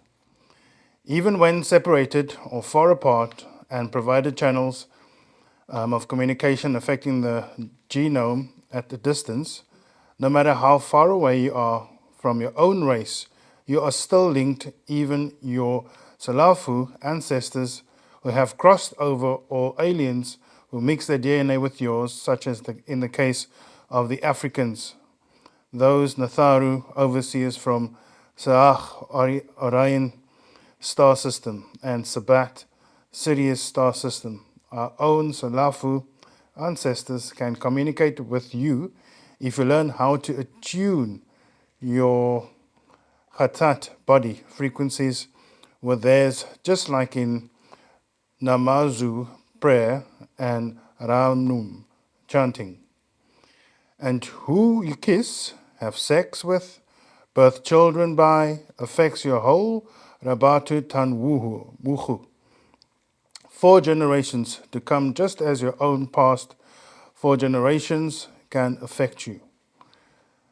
Whatever and whomever your sex partner mixed with is transferred to you, and his or her 4-generation pass is also passed on to you and all with whom they mixed or exchanged body fluids. All their Yasar family diseases, deformities can affect your family's future for the next 4 generations. 131. Even if you separate or break up, once you allow their DNA into your own, the strongest takes over and can change your health and even your likes and dislikes. You can even morph to look like that person and like what they like. 131. So Nawapians of Wunuwap, it is very, very important that you know and teach these facts. 132. You as Vanus Tasu, feminine, are the record keepers of our Sayam Salal, divine race. Blind love to a male can disturb that. 134. If you mix your seed with more than Rabu Ayeshu, 4 males of your own Salal race, you become weakened and the genetic records can be misleading. 135. If you mix with other races, if they have less melanin than your own race, your DNA will rule over theirs. Yet, if you repeat it for 4 or more, their DNA may defeat your own and confuse your gene pool. 136. If a Yashachar female of a lesser melanin mixes with a black male, she will raise in DNA up to his own. This improves her DNA. She becomes feminine from Femi 6. 137. Nuapians. To make this clear, it turns out that while your DNA code as a race is fixed for life, 138, the epigenome, or the record of the chemical changes to the DNA and histone, Histones is meant to be histones. histones, thank you, protons of an organism that can be passed on down to an organism's offspring is flexible. 139. Epigenome reacts to signals from the outside, Tapal world. 140. Such as exchange of body fluids, diet, even stress, music, sounds, and sawata'at voices. 141. Even in differentiated cells, signals are fine-tuned. The epigenome allows you to adjust to changes in our lives and the Tapal world around you, and to learn from your experiences and involvement. Yeah. So Yeah. just to give and again an insight and a highlight, the reasons for mixing, the reasons for certain genetic, what they call a curse in the family, etc. Okay, it all ties in with the morphic field in your gene pool. Okay, so you have to be in ancient times or in our original natural nature, we would always check out the genes of who we were marrying into because of these facts. So I hope that makes it more clearer on these curses or why it's important to be practicing Wu-Sabat, because Wu-Sabat teaches you how to protect your genes, especially the female. So I hope that answers that question. Akar? Antaka double check. Antakatira Fozama. Should I say Mukta? Okay. So moving to Kobe. Kobe, you have a question? Please free to ask. Hello, thank you. So, in terms of this cursed seed of Canaan and that being, and just correct me if I'm wrong, that being he was an albino, right? Tua. So, him being an albino, was he the first cursed seed? Was he the first albino? And what does that say of albinos now? Is it a thing where they hold on to that gene and that's just been passed through loads of generations, or is that a curse or separate curse in itself? No, it wasn't. That was not a curse. Albinism is not the curse. The curse was what can transpire from that is the blonde hair and the blue eyes.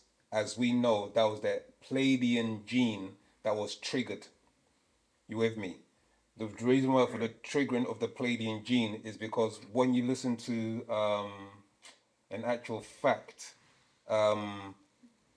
is a reading on YouTube by the 24 elders called the spell. How we got the spell. I can't remember the exact title, but it's to do how we got the spell. So in that explanation, it explains that by way of what we know as Utnapishtim, Utnapishtim had in his genes already that Pleiadian gene from by way of his mother. Sorry, by way of his father, I beg your pardon. And his mother was a Nodite or a Canaanite. So he was disagreeable. He was a demigod. That's who he was. So when he was born, it explains that he kind of like glowed. You with me? He glowed, and then his body was of a particular shimmering light. That's what it explains in the ancient tablets. Okay, from that glowing, then it subsided where his melanated skin kicked in. But the gene that was there, it was gyrating and moving because it had the Pleiadian essence. You follow? So now when you read your biblical story, it refers to how Noah, who's really Utnapishtim, the true, the real name for him, another name was Zildjian, yeah. He said, "Cursed be Canaan." You see what I'm saying? "Cursed be Canaan," because what he was talking about that the genes was gonna manifest. Does that make sense? In one of the children that was going to be born by Canaan. So when Canaan was born, he was born an albino, but that opened the gateway because his melanin was recessive. So it gave the gateway and gave the genes it gave extraterrestrials the ability to tap into his genes. Does that make sense? Yeah, and then they were able to then produce your Caucasian race from using his genes, and also the Pleiadians used Yakub of 8,400 years ago when they influenced him to also produce your Flugorots. You see what I'm saying? So then what happened was Canaan then moved into the higher mountains, and from that his real name was Liban to start with. The word Canaan is because means lowlander. You with me? So he moved from the lowlands into the highlands, into the Caucasus Mountains, and there he met up with those beings that were originally there, who were descendants of the Pleiadians, original descendants of the Pleiadians. Were they Fugoroids in That was your Flugeros, yeah. That was the other, the other experiment that had taken place. Then they mixed. From that mixture, it allowed those those six ether forces that you asked about earlier, that were roaming the earth. Now they could find a body that they could harness and incarnate into, because when you understand about genes have to have a particular resonant frequency. So the resonant frequency and the vibration of that particular DNA was suitable for those extraterrestrials to incarnate into.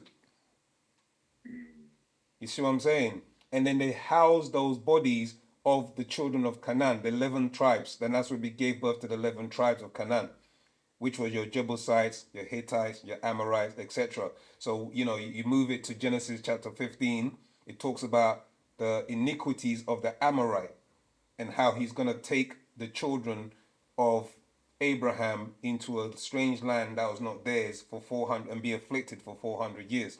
So that ties in with your Adamites, who then also had mixed in with the original Ishmaelites, who had then also mixed in with original Africans who were living in Egypt at the time under the name of Mitzrayim.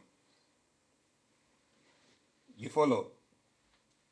Yeah, I've heard Mitzrayim. Yeah, Mitzrayim was another name that they called Egypt at one time. Okay. Yeah. Okay. So the mixture produced your strains of Adamites, but by this time the negative seed was already there. It had embedded itself. So these fallen angels were now multiplying on the earth. Okay. Does that do you follow so far? I do. Yeah. I do. Then you also have your Phoenician Canaanites who Abraham met, and when you read Genesis, it says, "Do not mix with the Canaanites." He told his children, "Swear by the Lord God of Abraham," and blah blah blah. Do not mix your seed with the Canaanite, because he knew that they were cursed. Then you go to Leviticus, you read about the curse, because they talk about the blonde hair, the blue eyes, the freckles, the this, the that, which Sorry, they call Sorry, Gamal. So who said do not mix? Abraham. Abraham spoke to his children, Isaac, and he said, "Do not take a wife of the Canaanites," because he knew that the Canaanites were of a negative seed. Do you see what I'm saying? Due to that, they call it a curse, but really it's a genetic malfunction or genetic deficiency, which manifested in different ailments, etc. Do you see what I'm saying? Arthritis, do you know what I mean? Liver spots, different diseases manifested from that because they had defective DNA, which was coming from the Pleiadians. Yes. You follow? Yeah? Yes, I do. And then as time went on, obviously that defective gene, the recessive genetics, then came in from migration. This is where you read about the Hyksos, same people, but in the Bible they're called the Phoenicians, or another name for them would be the Hebrews. You see what I'm saying? And this Hyksos dynasty, they then moved into Egypt. First and foremost, as Abraham went there, then you had Isaac that went there, and I think Joseph went there afterwards. Do you see what I'm saying? So there's different invasions or migrations of these Hyksos tribes. And then as time went on, they mixed in, and that the seed of Apophis, which we ancient Egyptians called that cursed seed, the seed of Apophis. See, Apep. And that seed mixed in and produced your different variations of Egyptians. So then you go into your story of Thutmose. And Thutmose, who is your Moses of your Bible, he then removed those Hyksos, and they call it the Exodus. You understand? So it's a lot of mixed stories that they've tried to pack together to make them seem like they're authentic. That they would, yeah. So it's like I said, we could do a whole build on it, but I hope you get the gist. Yes, I do. Antakatira 4. We have Aliyah Rahubat Zamaltat. Okay, so has one of the album mentioned anything regarding our etheric oversouls having counterparts, and is there a higher level of our oversoul before we achieve the infinite oneness in power? Whoa. So before we get to Papaut, all expanding, like the source and the bosom, you mean, are there levels of etheric oversouls that we're asking? Sure. Yes, yeah, there are. There are. You're gonna meet your etheric counterpart on each journey that you make. And then as you move on, you become stronger and stronger. Okay, so you know, like when we go to rest, To I said we fall off asleep, yeah, Mm. and it said that our oversoul leaves our physical body to travel. Mm-hmm. Yeah. So I'm trying to find a way to phrase the question, you know. Mm. Okay, because what I'm trying to ask is, you know, when the master spoke about we have like clones. Okay. Yeah. Yeah. And you share one oversoul. That's right.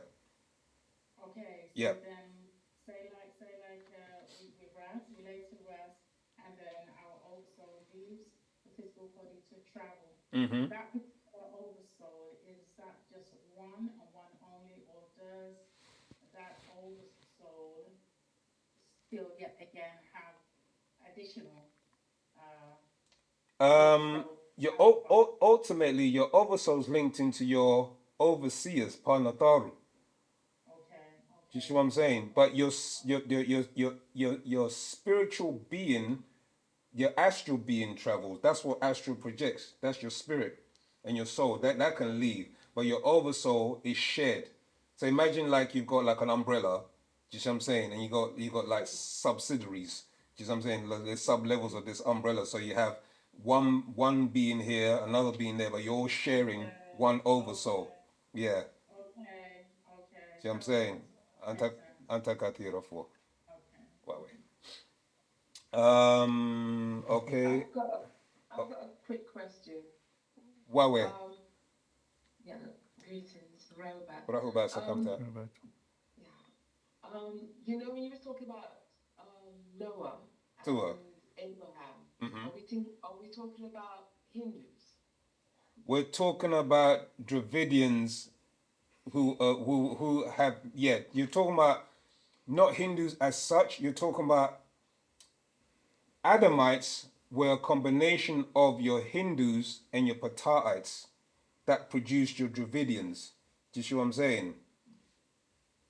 Say that again? Your Hindus, Yeah. remember the Hindus have been on this planet for millions of years, right? Now, the Pataites, this is where your Eve seed is coming from. But then the generation of your Adamites, like when you're talking about Cadman was taken from the fallen angels who had mixed in with the Pataites. Some of the Pataites. I mean, there was different tribes of Pataites. Remember that. So Eve came from the Havila tribe of Pataites, who themselves had been mixing in with Greys. Wow. Yeah, so it's a bigger story. So that's what I'm saying. Is we think we're just like on the level, we think we've got our DNA from our mothers and fathers. But when you look on the dimensional level, yeah, we've got extraterrestrial DNA. Some of us are, you know what I mean, of this generation, that generation. That's why the masters always said, I sift to find. He's always said, I sift to find the children of Panataru. Because at somewhere down the line, some people don't agree with this information no more. They somehow they stop at a point and they don't move any further. Do you see what I'm saying? And that seed of the seed of the true Natharu, they continue because they ultimately their essence is of Natharu. Not everybody makes that journey. It's not because they're bad or good or anything. It's just that the gates of irreality that the masters explain and the gates of reality is that you go through religion. From religion, you end up in right knowledge. And then from right knowledge, you lead to right understanding. Right understanding leads you to right, which is Nuwapu. And Nuwapu is the science of sound right reasoning.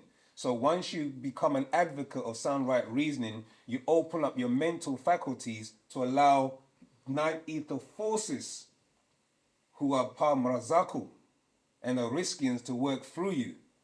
Some people don't make that journey to nine ether forces because they still allow certain other forces to rule them. whether it's 6 ether or 7 ether, etc. Just what I'm saying, whatever genetic pool they are from, it makes them stay in that realm.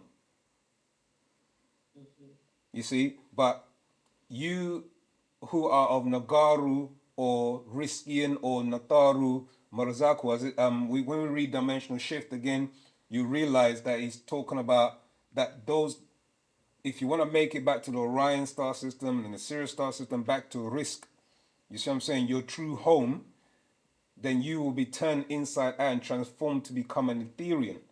That's your journey to become an Etherean, of the highest magnitude. Some people don't have that. Not be, like I said, it's not about good or bad or whether you're rubbish or you're not, you're a bad person. It's just that it's not in your formula. The makeup of your formula is that you don't have all the negative, sorry, all the ingredients. You see what I'm saying? To raise to that level. Gotcha. It's like it's not embedded in your DNA. Exactly. It's not in your DNA, and you can activate to a certain point. So some people will stop short, and they don't want to go any further because they literally will struggle. You know what I mean? To accept certain realities. And then there's those who are like, yeah, of course I can see that I'm a deity. I can see that I'm a god. I can see that I can create things. I can see that I'm a being. I can see that the sun is a living being that communicates to me. I can feel these things. These things are real to me. These are my realities.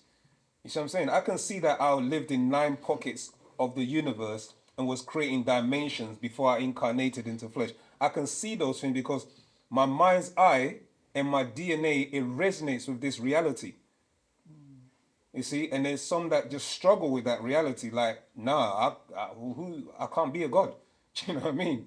And yeah, it's just, they even doubt what the master is teaching, and then they literally start to fall away bit by bit until they're back into the world of, do you know what I mean? What we're teaching here about good and evil, the 6 ether forces. Antata Piro Forza Marta. We're gonna Marcus question, and then we're gonna roll back. So Yeah, so we've got Marcus, and then we're gonna jump back into the reading. We haven't got much time left. Go on, Marcus. So my question was, are we at war with reptilians, and if so, how can we fight them? Okay. You wanna say that?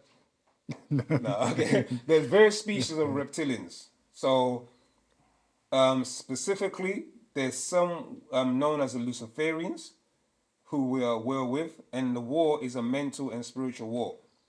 So once you, like I was saying earlier to Zamalta, the sister, is that once you open up to the 9 ether forces will protect you. Just what I'm saying?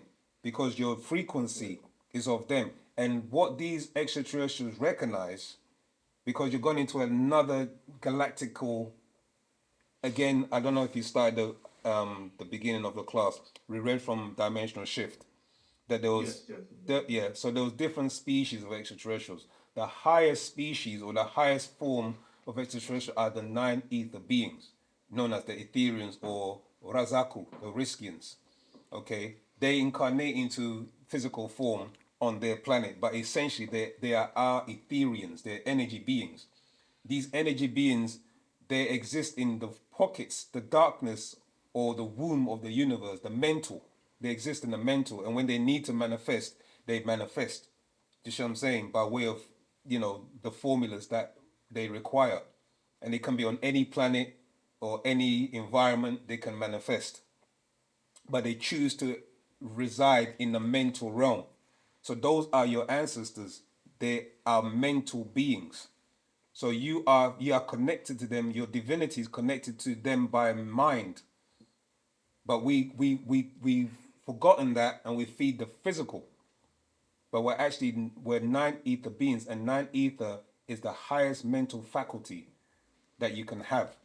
You see? So in knowing that, in having that knowledge of who you are and what you are capable of doing, you move along in that. So spirit forces or 6 ether beings or reptilians or other negative forces that see you, it all depends on how you dress, how you conduct yourself, what you eat, how you pray, fast, etc., and what vibration you're on.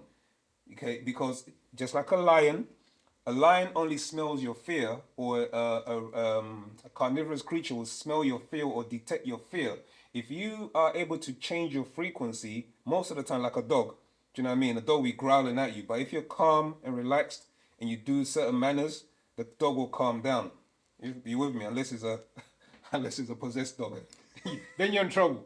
But most of the time, do you know what I mean? You can actually relax yourself in a certain environment or situation you're in with an aggressive animal or an aggressive person even. Yeah, and that's about changing your frequency and your vibration. So within Wu-Sabat, okay, within Wu-Sabat, Wu-Sabat teaches you how to conduct yourself, how to resonate on the right frequency, so that beings who potentially might attack you mentally or might attack you physically, just what I'm saying, they're not susceptible. They won't attack. They won't come near you because you're protected. Yeah. Could you read some of the questions in the chat? Because when we came off, we lost all the chat questions. So if it's possible, if you could check. Sure. All right. So does that answer your question, Marcus? Yes. All right. If there's any more, just please prove forward. We're gonna continue with verse. Where are we? Verse 45, isn't it? Yeah. Yeah. All right. We're gonna continue verse 47. 47. The devil lives in hell's Narar fire. Is not fire light? 48. Pale, weak leprosy is turning white as snow in their own Bible. Exodus 4, verses 6 to 7. Numbers 12, verse 10. Leviticus 13 and other places like 2 Kings 5:27. 49. So is being Chamem, black, Daweb, evil, and cursed, or is being Laben, white, Daweb, evil, and cursed. 50. According to their own Bible, Laben, white, is the curse, Safer, yellow, thin farar, fur, is part of that curse. 51. All found in Leviticus 13, so are freckles, spots, and in the Muslim Quran are blue eyes, evil, Quran 120, verse 102. The day he, Raphael, blows the horn, and we gather crowds of the ones who are guilty, this is the day of the blue-eyed ones. Translation by Al-Mahdi. 52. Now the Asiatic black man would be a man originally born or from Asia, an Oriental, Asian born or born from a Magalu, Asian, Mongoloid, not Nagar, Negroid, African, originally born or from Africa. 53. Don't call yourselves Asiatic black man unless you're an Asian and there are black Asians. 54. And there are black Indians or Dravidians. 55. Yet, unlike us Nagaru, Negroids, they don't have wabar, hair. They have farar, fur, flat, thin fur. 56. Negroid is from Latin negrus, meaning black. Sudanese mean black person. 57. Ethiopians mean burnt black person. So does Nigerian and Niger. 58. Yet in those lands from mixing outside our race, you have many dark-skinned persons. 59. Yet they have lost their wabar, hair, for farar, fur. 60. Morenus, also Latin, meaning dark-skinned to black, is from where the word Moor or Mur comes. Simply to be called a Moor or Moorish means black-skinned person.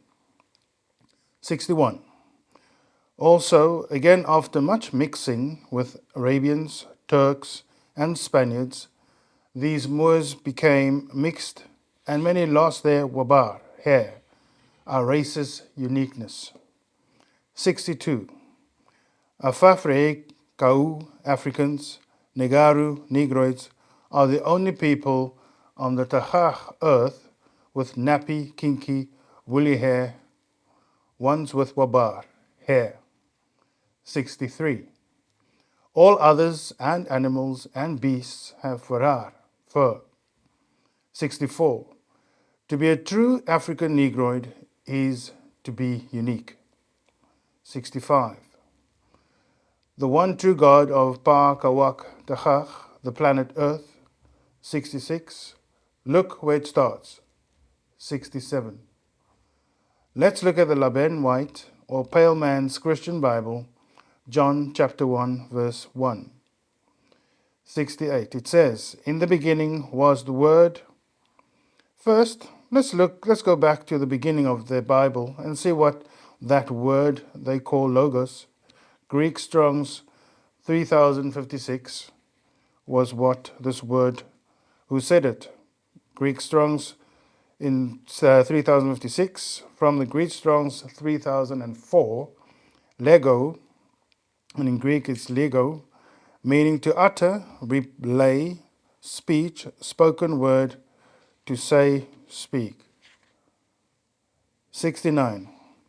So let's see what was said by this Mukwam being, or Mukwamu beings, in the beginning.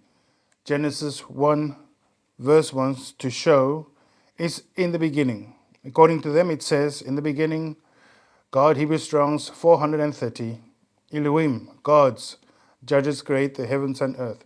Just checking. There's a Mal want to raise some questions in the Robert, comments. yeah. How far down did you get? I've got down to as some Nuwapians are mixed with 6 ether beings. Yeah. Okay. And if females spoke 4,000 years before males, do you do that one as well? No. Go on. Okay. If females spoke 4,000 years before males, how did they communicate with each other? Okay. It's very, well, we'll keep it short. So it's quite simple. They were using telepathy at the time, mind to mind, and sound being projected, but it wasn't actually speech. It was more like echolocation, like how dolphins were utilizing to communicate. Cool. That's it, yeah? Next one. That's answer, yeah. Well, go on, yeah. Go on. Yeah. Would the spirit forces that were sent here to Earth be the Bible story of Satan and the fallen angels? Scott fell down to earth after that. That's part of it. Yeah, that's part of it. So it was a gradual evolutionary process. So it didn't happen overnight. You with me? Just like nothing in nature happens overnight. It's a gradual process. So this the fall of Leviathan, or the beginning of Leviathan in this universe, happened 17,250,000 years ago. There's a book called a lecture online called People of the Sun. Okay, and also you can find it in Existence, How and Why, which is another actual fact written by Baal Nababi Anon. And he explains in there that Leviathan, he explained that your hair began to unkink 17,250,000 years ago. I don't know who remembers that lecture, anyone who's watched it. But that's basically that time when Leviathan started to manifest itself as a negative force. That's when 6 ether was born. So our original state was 76 trillion years. That's when we existed in our cream state as Etherians.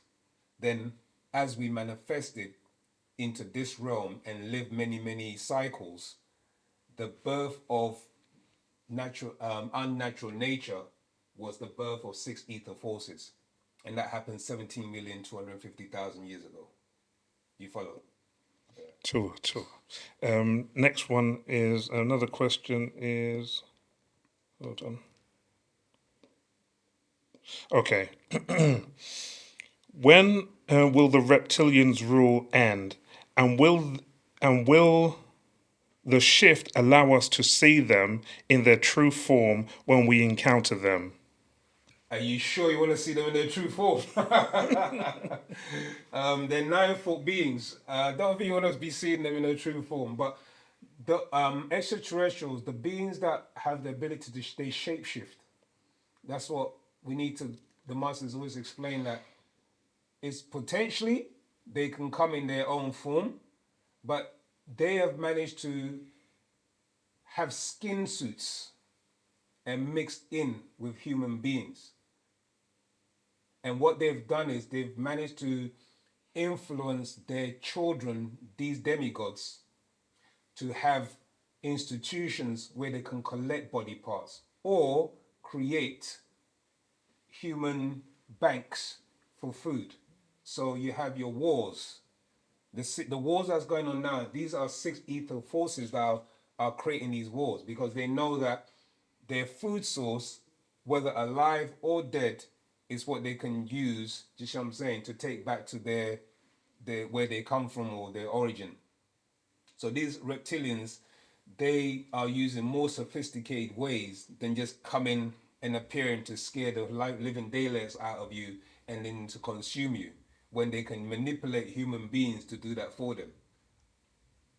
Does that make sense? Cool. Yeah. So they've we have blood banks now. We have like I said, you got your whole UN, the United Nations is set up by extraterrestrials, and they go into different countries. They start wars. They collect the food. Look at COVID. Yeah, COVID is a perfect example of them collecting much food over that period of 2 years. Okay, and consuming what they wanted. All right, so yeah, so that's essentially what's been taking place.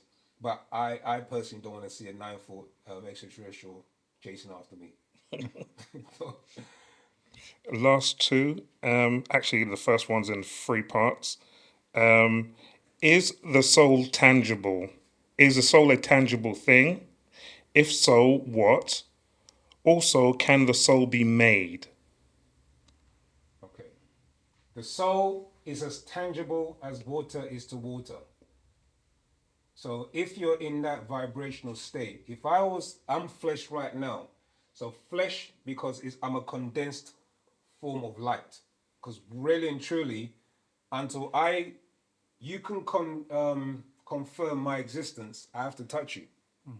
Yeah. Right now, what your brain's doing is processing light and converting it and projecting it back out to see an image.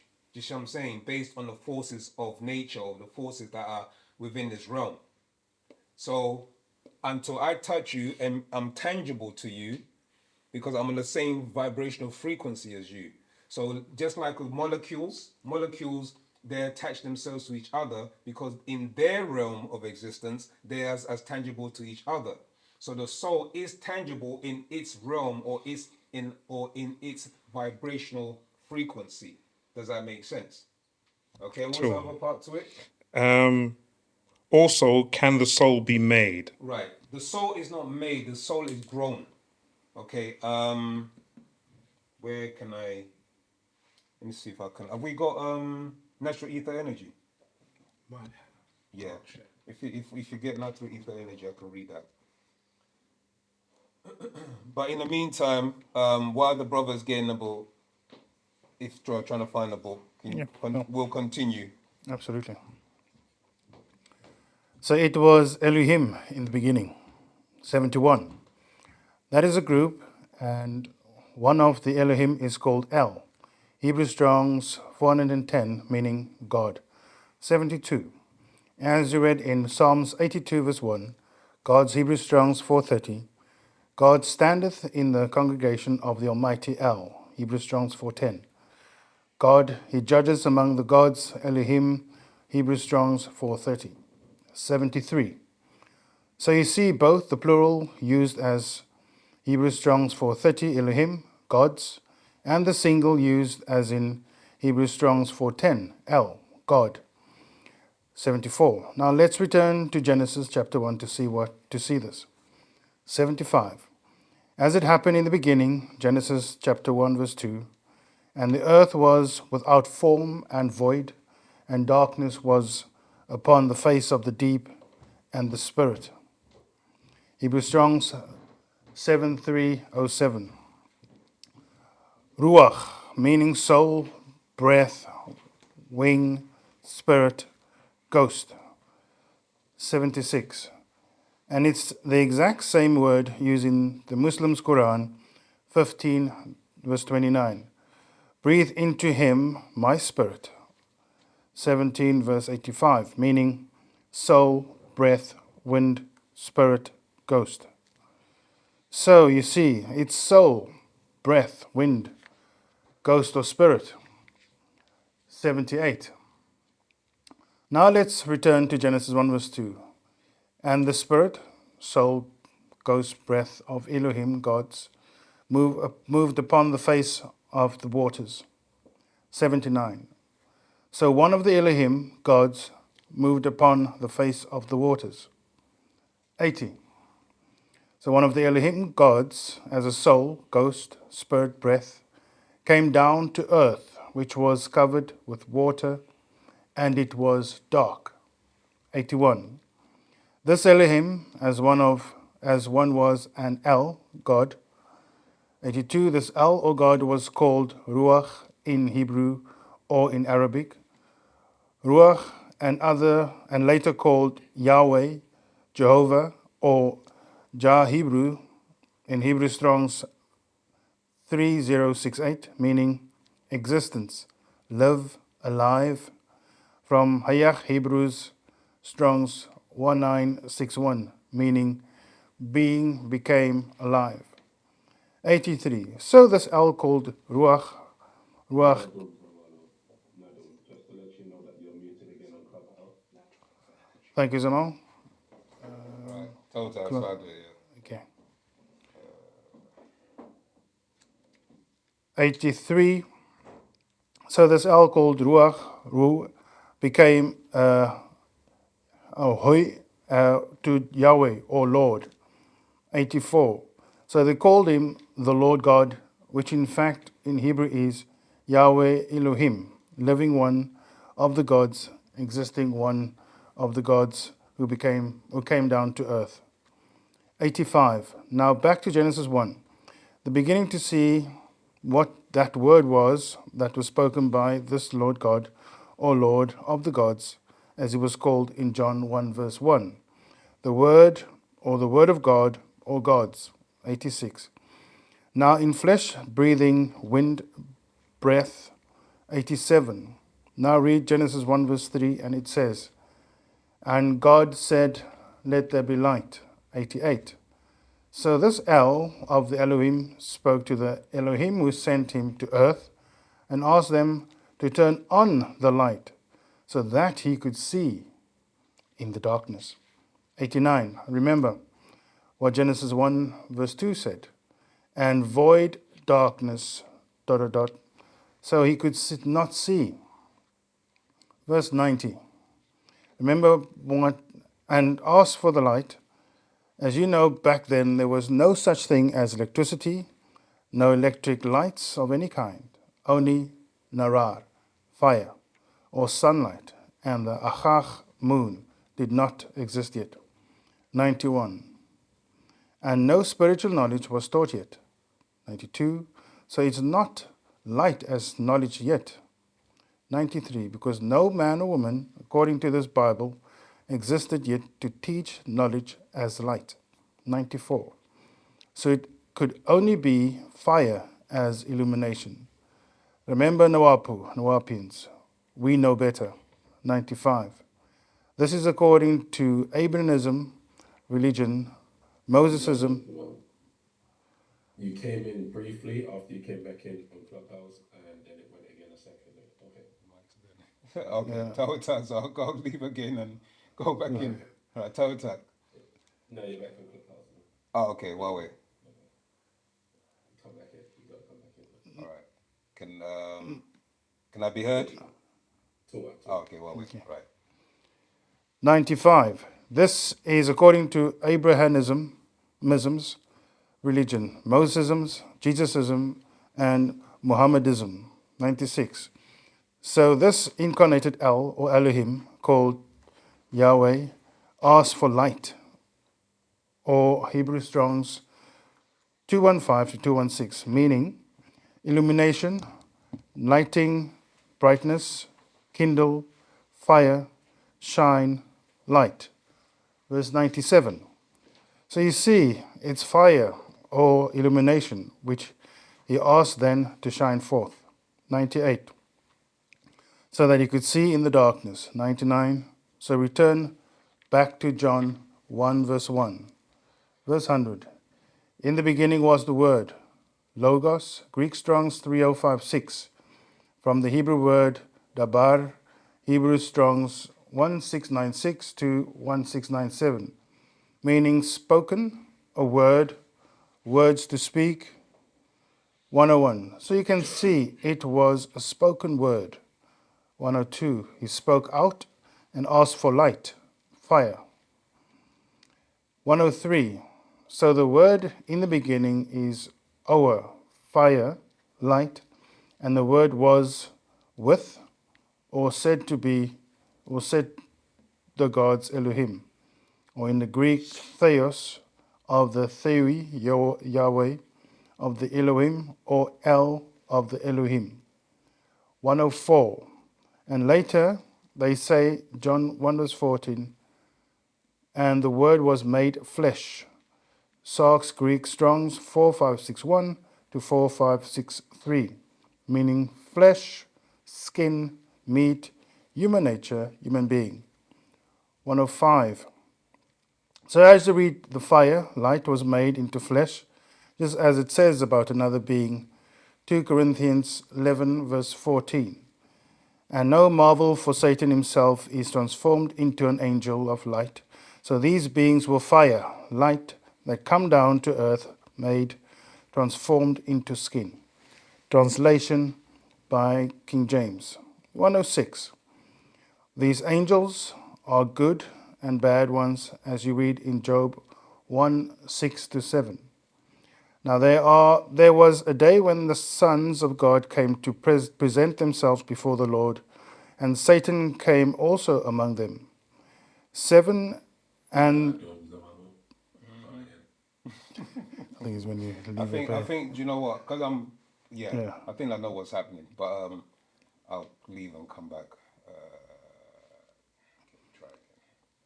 106. These angels are good and bad ones, as you read in Job 1 verse 6 to 7. Now there was a day when the sons of God came to present themselves before the Lord, and Satan came also among them. And the Lord said unto Satan, Whence comest thou? Then Satan answered the Lord and said, From here to there, the earth, and walking up and down in it. King James translation. 107. Satan comes as one of the angels walking here. Just pause there. See what the brother did? I don't know if you spotted that. Who spotted that? Yeah. Were you paying attention? Yeah? Okay, so many people are doing that, but that's the meaning, the true meaning. Sorry, so Mark, can you do that again? Sure. Read it again. Was it? That's there. Okay, yeah. Right. So Then- read the chapter. Right, 106. Job 106 verse 6 and 7. Job 1 verse 6 to 7. Now there was a day when the sons of God came to present themselves before the Lord, and Satan came also among them. And the Lord said unto Satan, Whence comest thou? Then Satan answered the Lord and said, From going to and fro the earth, from walking up and down in it. Translated by King James. Does that make sense now, Zamal? Kobe, you there? Yeah. I'm just gonna let that resonate. Okay. 107. Satan comes as one of the angels walking here on earth. You may not recognize one of them as angels of light, fire, as it says in Hebrews 13:2. Now read this, Hebrews 2, verse 14 to 16. For as so much then as the children are partakers of flesh and blood, he also himself likewise took part of the same, that although that through death he might destroy him that had the power of death, that is, the devil. 15. And deliver them who through fear of death were all their lifetime subject to bondage. Verse 16. For verily he took not on him the nature of angels, but he took on him the seed of Abraham. Translated by King James. Now is blackness black, darkness dark, dark bad, or wawed good, right? Good. 108. After reading it yourself, is whiteness white, lightness light, good or bad, right? Bad. 109. The Bible makes it plain you have been deceived by white angel, an angel of light, lightning Satan himself and his angels. 110. Karawu cherubim in flesh as lepers. 111. Look what it says in Psalms 18, 1 verses 1 to 16, as well as Psalms 99 verse 1, Psalms 106 verses 39, and Psalms 104 verses 1 to 6. Well, I've got a question. Kobe, you have a question? Sure, there was a lot. So, I've been thinking about this all week actually, and I've been thinking about how we've gone from the unk to the cross. And obviously with what the brothers just explained, I guess my question is is that a signification of the transition in terms of what maybe these Leviathan forces have done on this planet? Oh, yeah, most definitely. Leviathan forces, the whole intent is to remove you as far away from all your natural symbols, powers, um, rituals, etc., as much as possible, so you have no identification with them, to the point where you even deny your heritage or where you're from. Because trust me, today people were telling us we're not from. I'm not from Africa. I'm saying, yeah, or even if they're African, their culture is Christianity. That's how deep it gets. They don't even embrace their African culture. Christianity is their culture now. And that is the cross. That's the cross, the symbol of the dead. So they're telling you that their symbol of death is also showing them that they're mentally dead. Because the only place you find two crosses, isn't it, is in a graveyard or around their necks. So they're actually telling you they're mentally dead as a people, or we as a people, our race, Nagaru race, majority of them, if they're in any of those three monotheistic religions, are dead mentally. And it's our job by Wu Nawap to wake them up.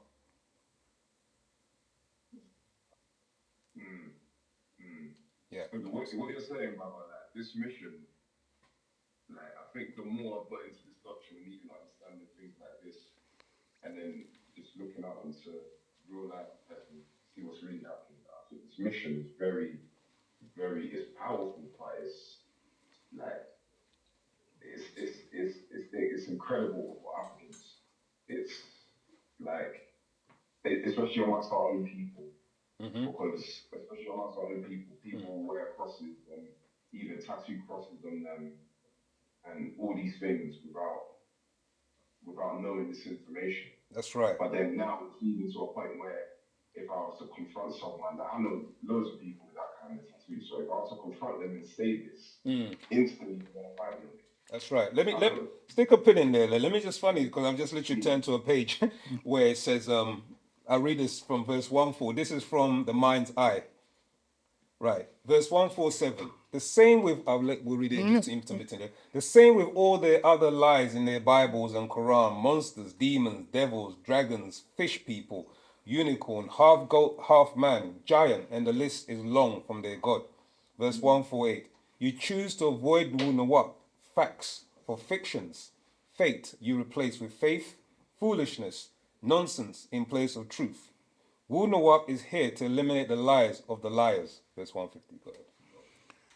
It is the nonsense of religions of Celtic Salalu races. That's another imaginary fallacy in the minds of Nagaru Salal, Negroid race, African people. 151.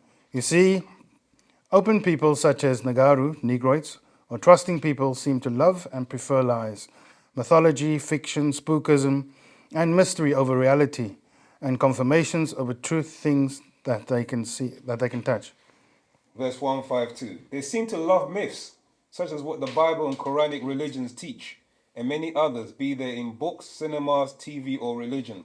Verse 153. The spookier, the better. The more supernatural, mysterious, mysticism, mystified, the more Nagaru Negroids seem to attract to it over reality and things that reason out. Go ahead, bro. 154. Myths, as in mystical religions, have a way of fascinating Nagaru Negroids. 154. That's how they keep getting spellbound year after year as the master deceiver comes up with more tricks and cinemas. Verse 156. Now horror films are viewed on three-dimensional TV, surround sound, deceptions of the devil to work on your mind to feed off of your fears. Verse 157. They also need you to raise your vibration level for them to pass on to different dimensions. I read that again. They also need you to raise your vibration level for them to pass on to different dimensions using you to reach here. They cannot because of their frequency is different from ours. 158. Yeah, sorry. 158. They constantly pump their image, their voices, their tones, to cause you to shift. So you will not make the dimensional shift, as they will not, being they have no downgraded their own DNA by mixing with animals. Yet you Nuapians are awoke now. You see the games being played on the minds of your own race. 160. Yet it's very hard to wake up the dead. You are only sleep, but most of them are dead.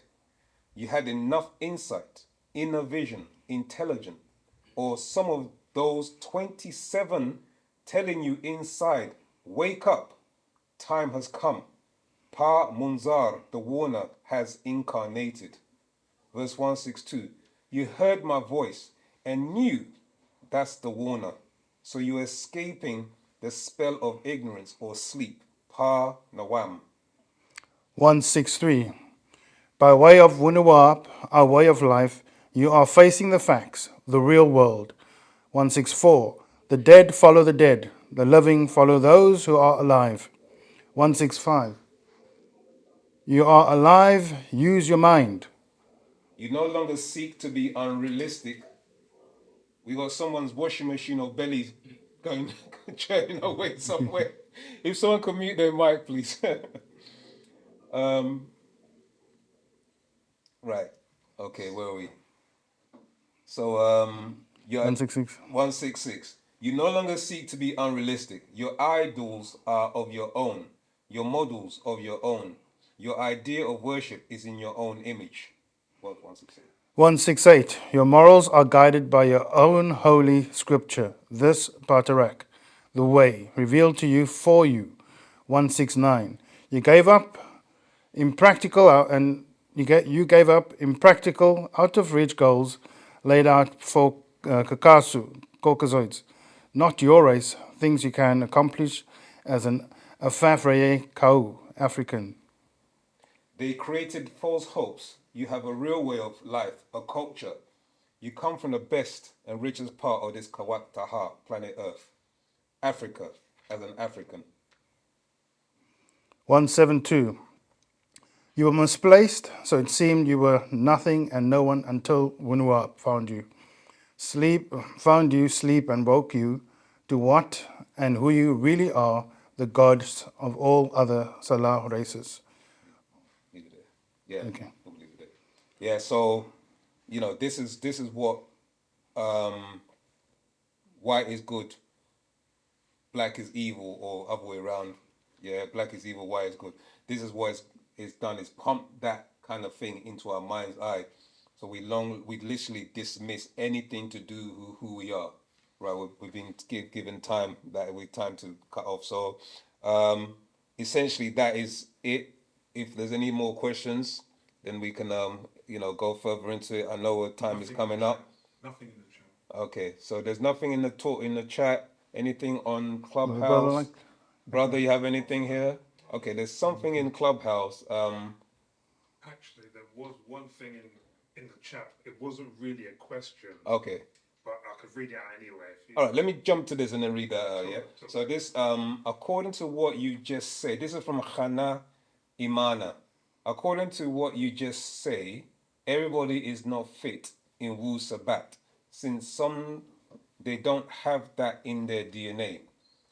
Wu-Sabat is for everyone. So let's just make that clear, okay? It's a science of science, meaning that it deals with all levels and vibrations and frequencies of human beings, okay? So each one, what you have to realize is, regardless of what race you're from, every race has been sent a warner. This information, you can apply it to your life. It doesn't mean that because you're not a nine ether being, you can't apply it to your life. It's just that you have the grades and the potency as a Nagaru, a nine ether being, to reach the highest of heights. It's just that most of us are trapped in the mental realms of six ether forces. And it's about breaking those bounds, okay, of belief and things that keep you on this realm as a nine ether being.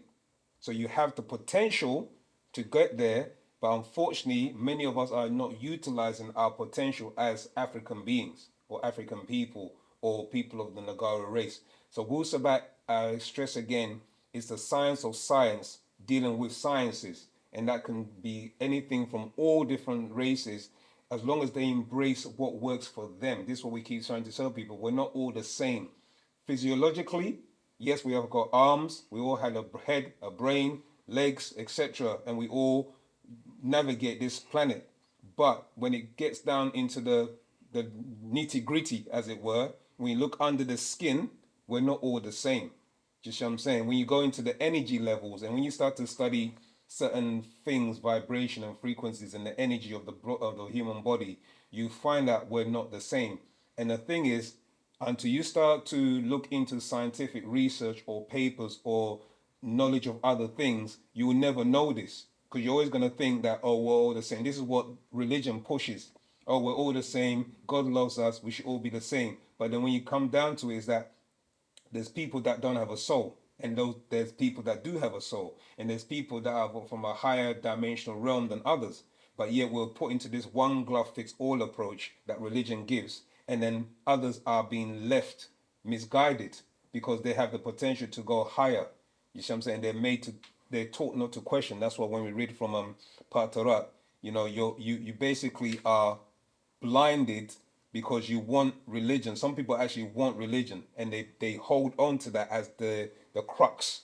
You see what I'm saying? So yeah, but Wu-Sabat is for everyone. Okay. Yeah, go ahead, my brother. You're gonna read that statement or comment? It's kind of a question. Yeah. Well, It would appear, sorry, it would appear in some instances other races exemplify the soul behavior as you described than the Nawapians.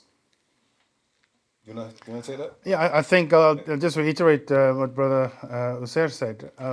All of us have those capabilities. Obviously, we heard earlier, some have souls, some don't. But it's utilizing them and obviously taking on board whatever their warner of that particular race has come to share with them. And given they live in harmony with nature, they will be able to, Express those qualities. Express those qualities. Yeah. And then what's happened to us is that we've fallen far away from that. So now we're becoming soulless. That's what's happened to us as Nagaru. Yeah, we've mixed with all others. And in doing that, and now living in the image and likeness of other than self and kind, you lose your soul. So that's why we're not exhibiting those traits anymore. Okay? That brings us to our, close off? Brings us to our end of our question and answer comments. As he said. So thank you for coming, and thank you for sharing this time with us online, wherever you are in the world. As we said in the beginning, you could have done anything else, but you decided to be with us, and we are grateful, and we wish you the very best in your search, and different actions as you regain or reconnect with Mother Nature and live the way of Wu-Sabat. So thank you very much. Tawakum Moisar. Takum Moisar. Yeah, and No, tune in. no, no, Muslim. Just one Tua. quick thing, Go ahead. quick message. On these two platforms on Zoom and Clubhouse, just to let the Moisar know, we will be doing readings within the next week or so. We'll establish it. So we'll be doing readings, study sessions. It will be different to the question and answer classes. It will be direct words from the master teacher. We'll decide what book we're reading. It's almost like a book club. We'll decide what books we're reading from. Anyone who has the books is welcome to join. Even if you don't, and you're like me, you like to listen to these classes whilst driving, whilst working, it can help those who don't have the books, and it's coming directly from the master teacher. So, anyone who wants to join in with those classes, look out for the information on these two platforms and our various social media platforms as to when that's started. Fantastic. Tawakum Zamal for that information. Yeah, please tune in, look out for it, because we are the deities, we're the gods. Ashok. Wadu. All right, take care. Wadu, everybody. Wadu. Take care. Have a lovely weekend.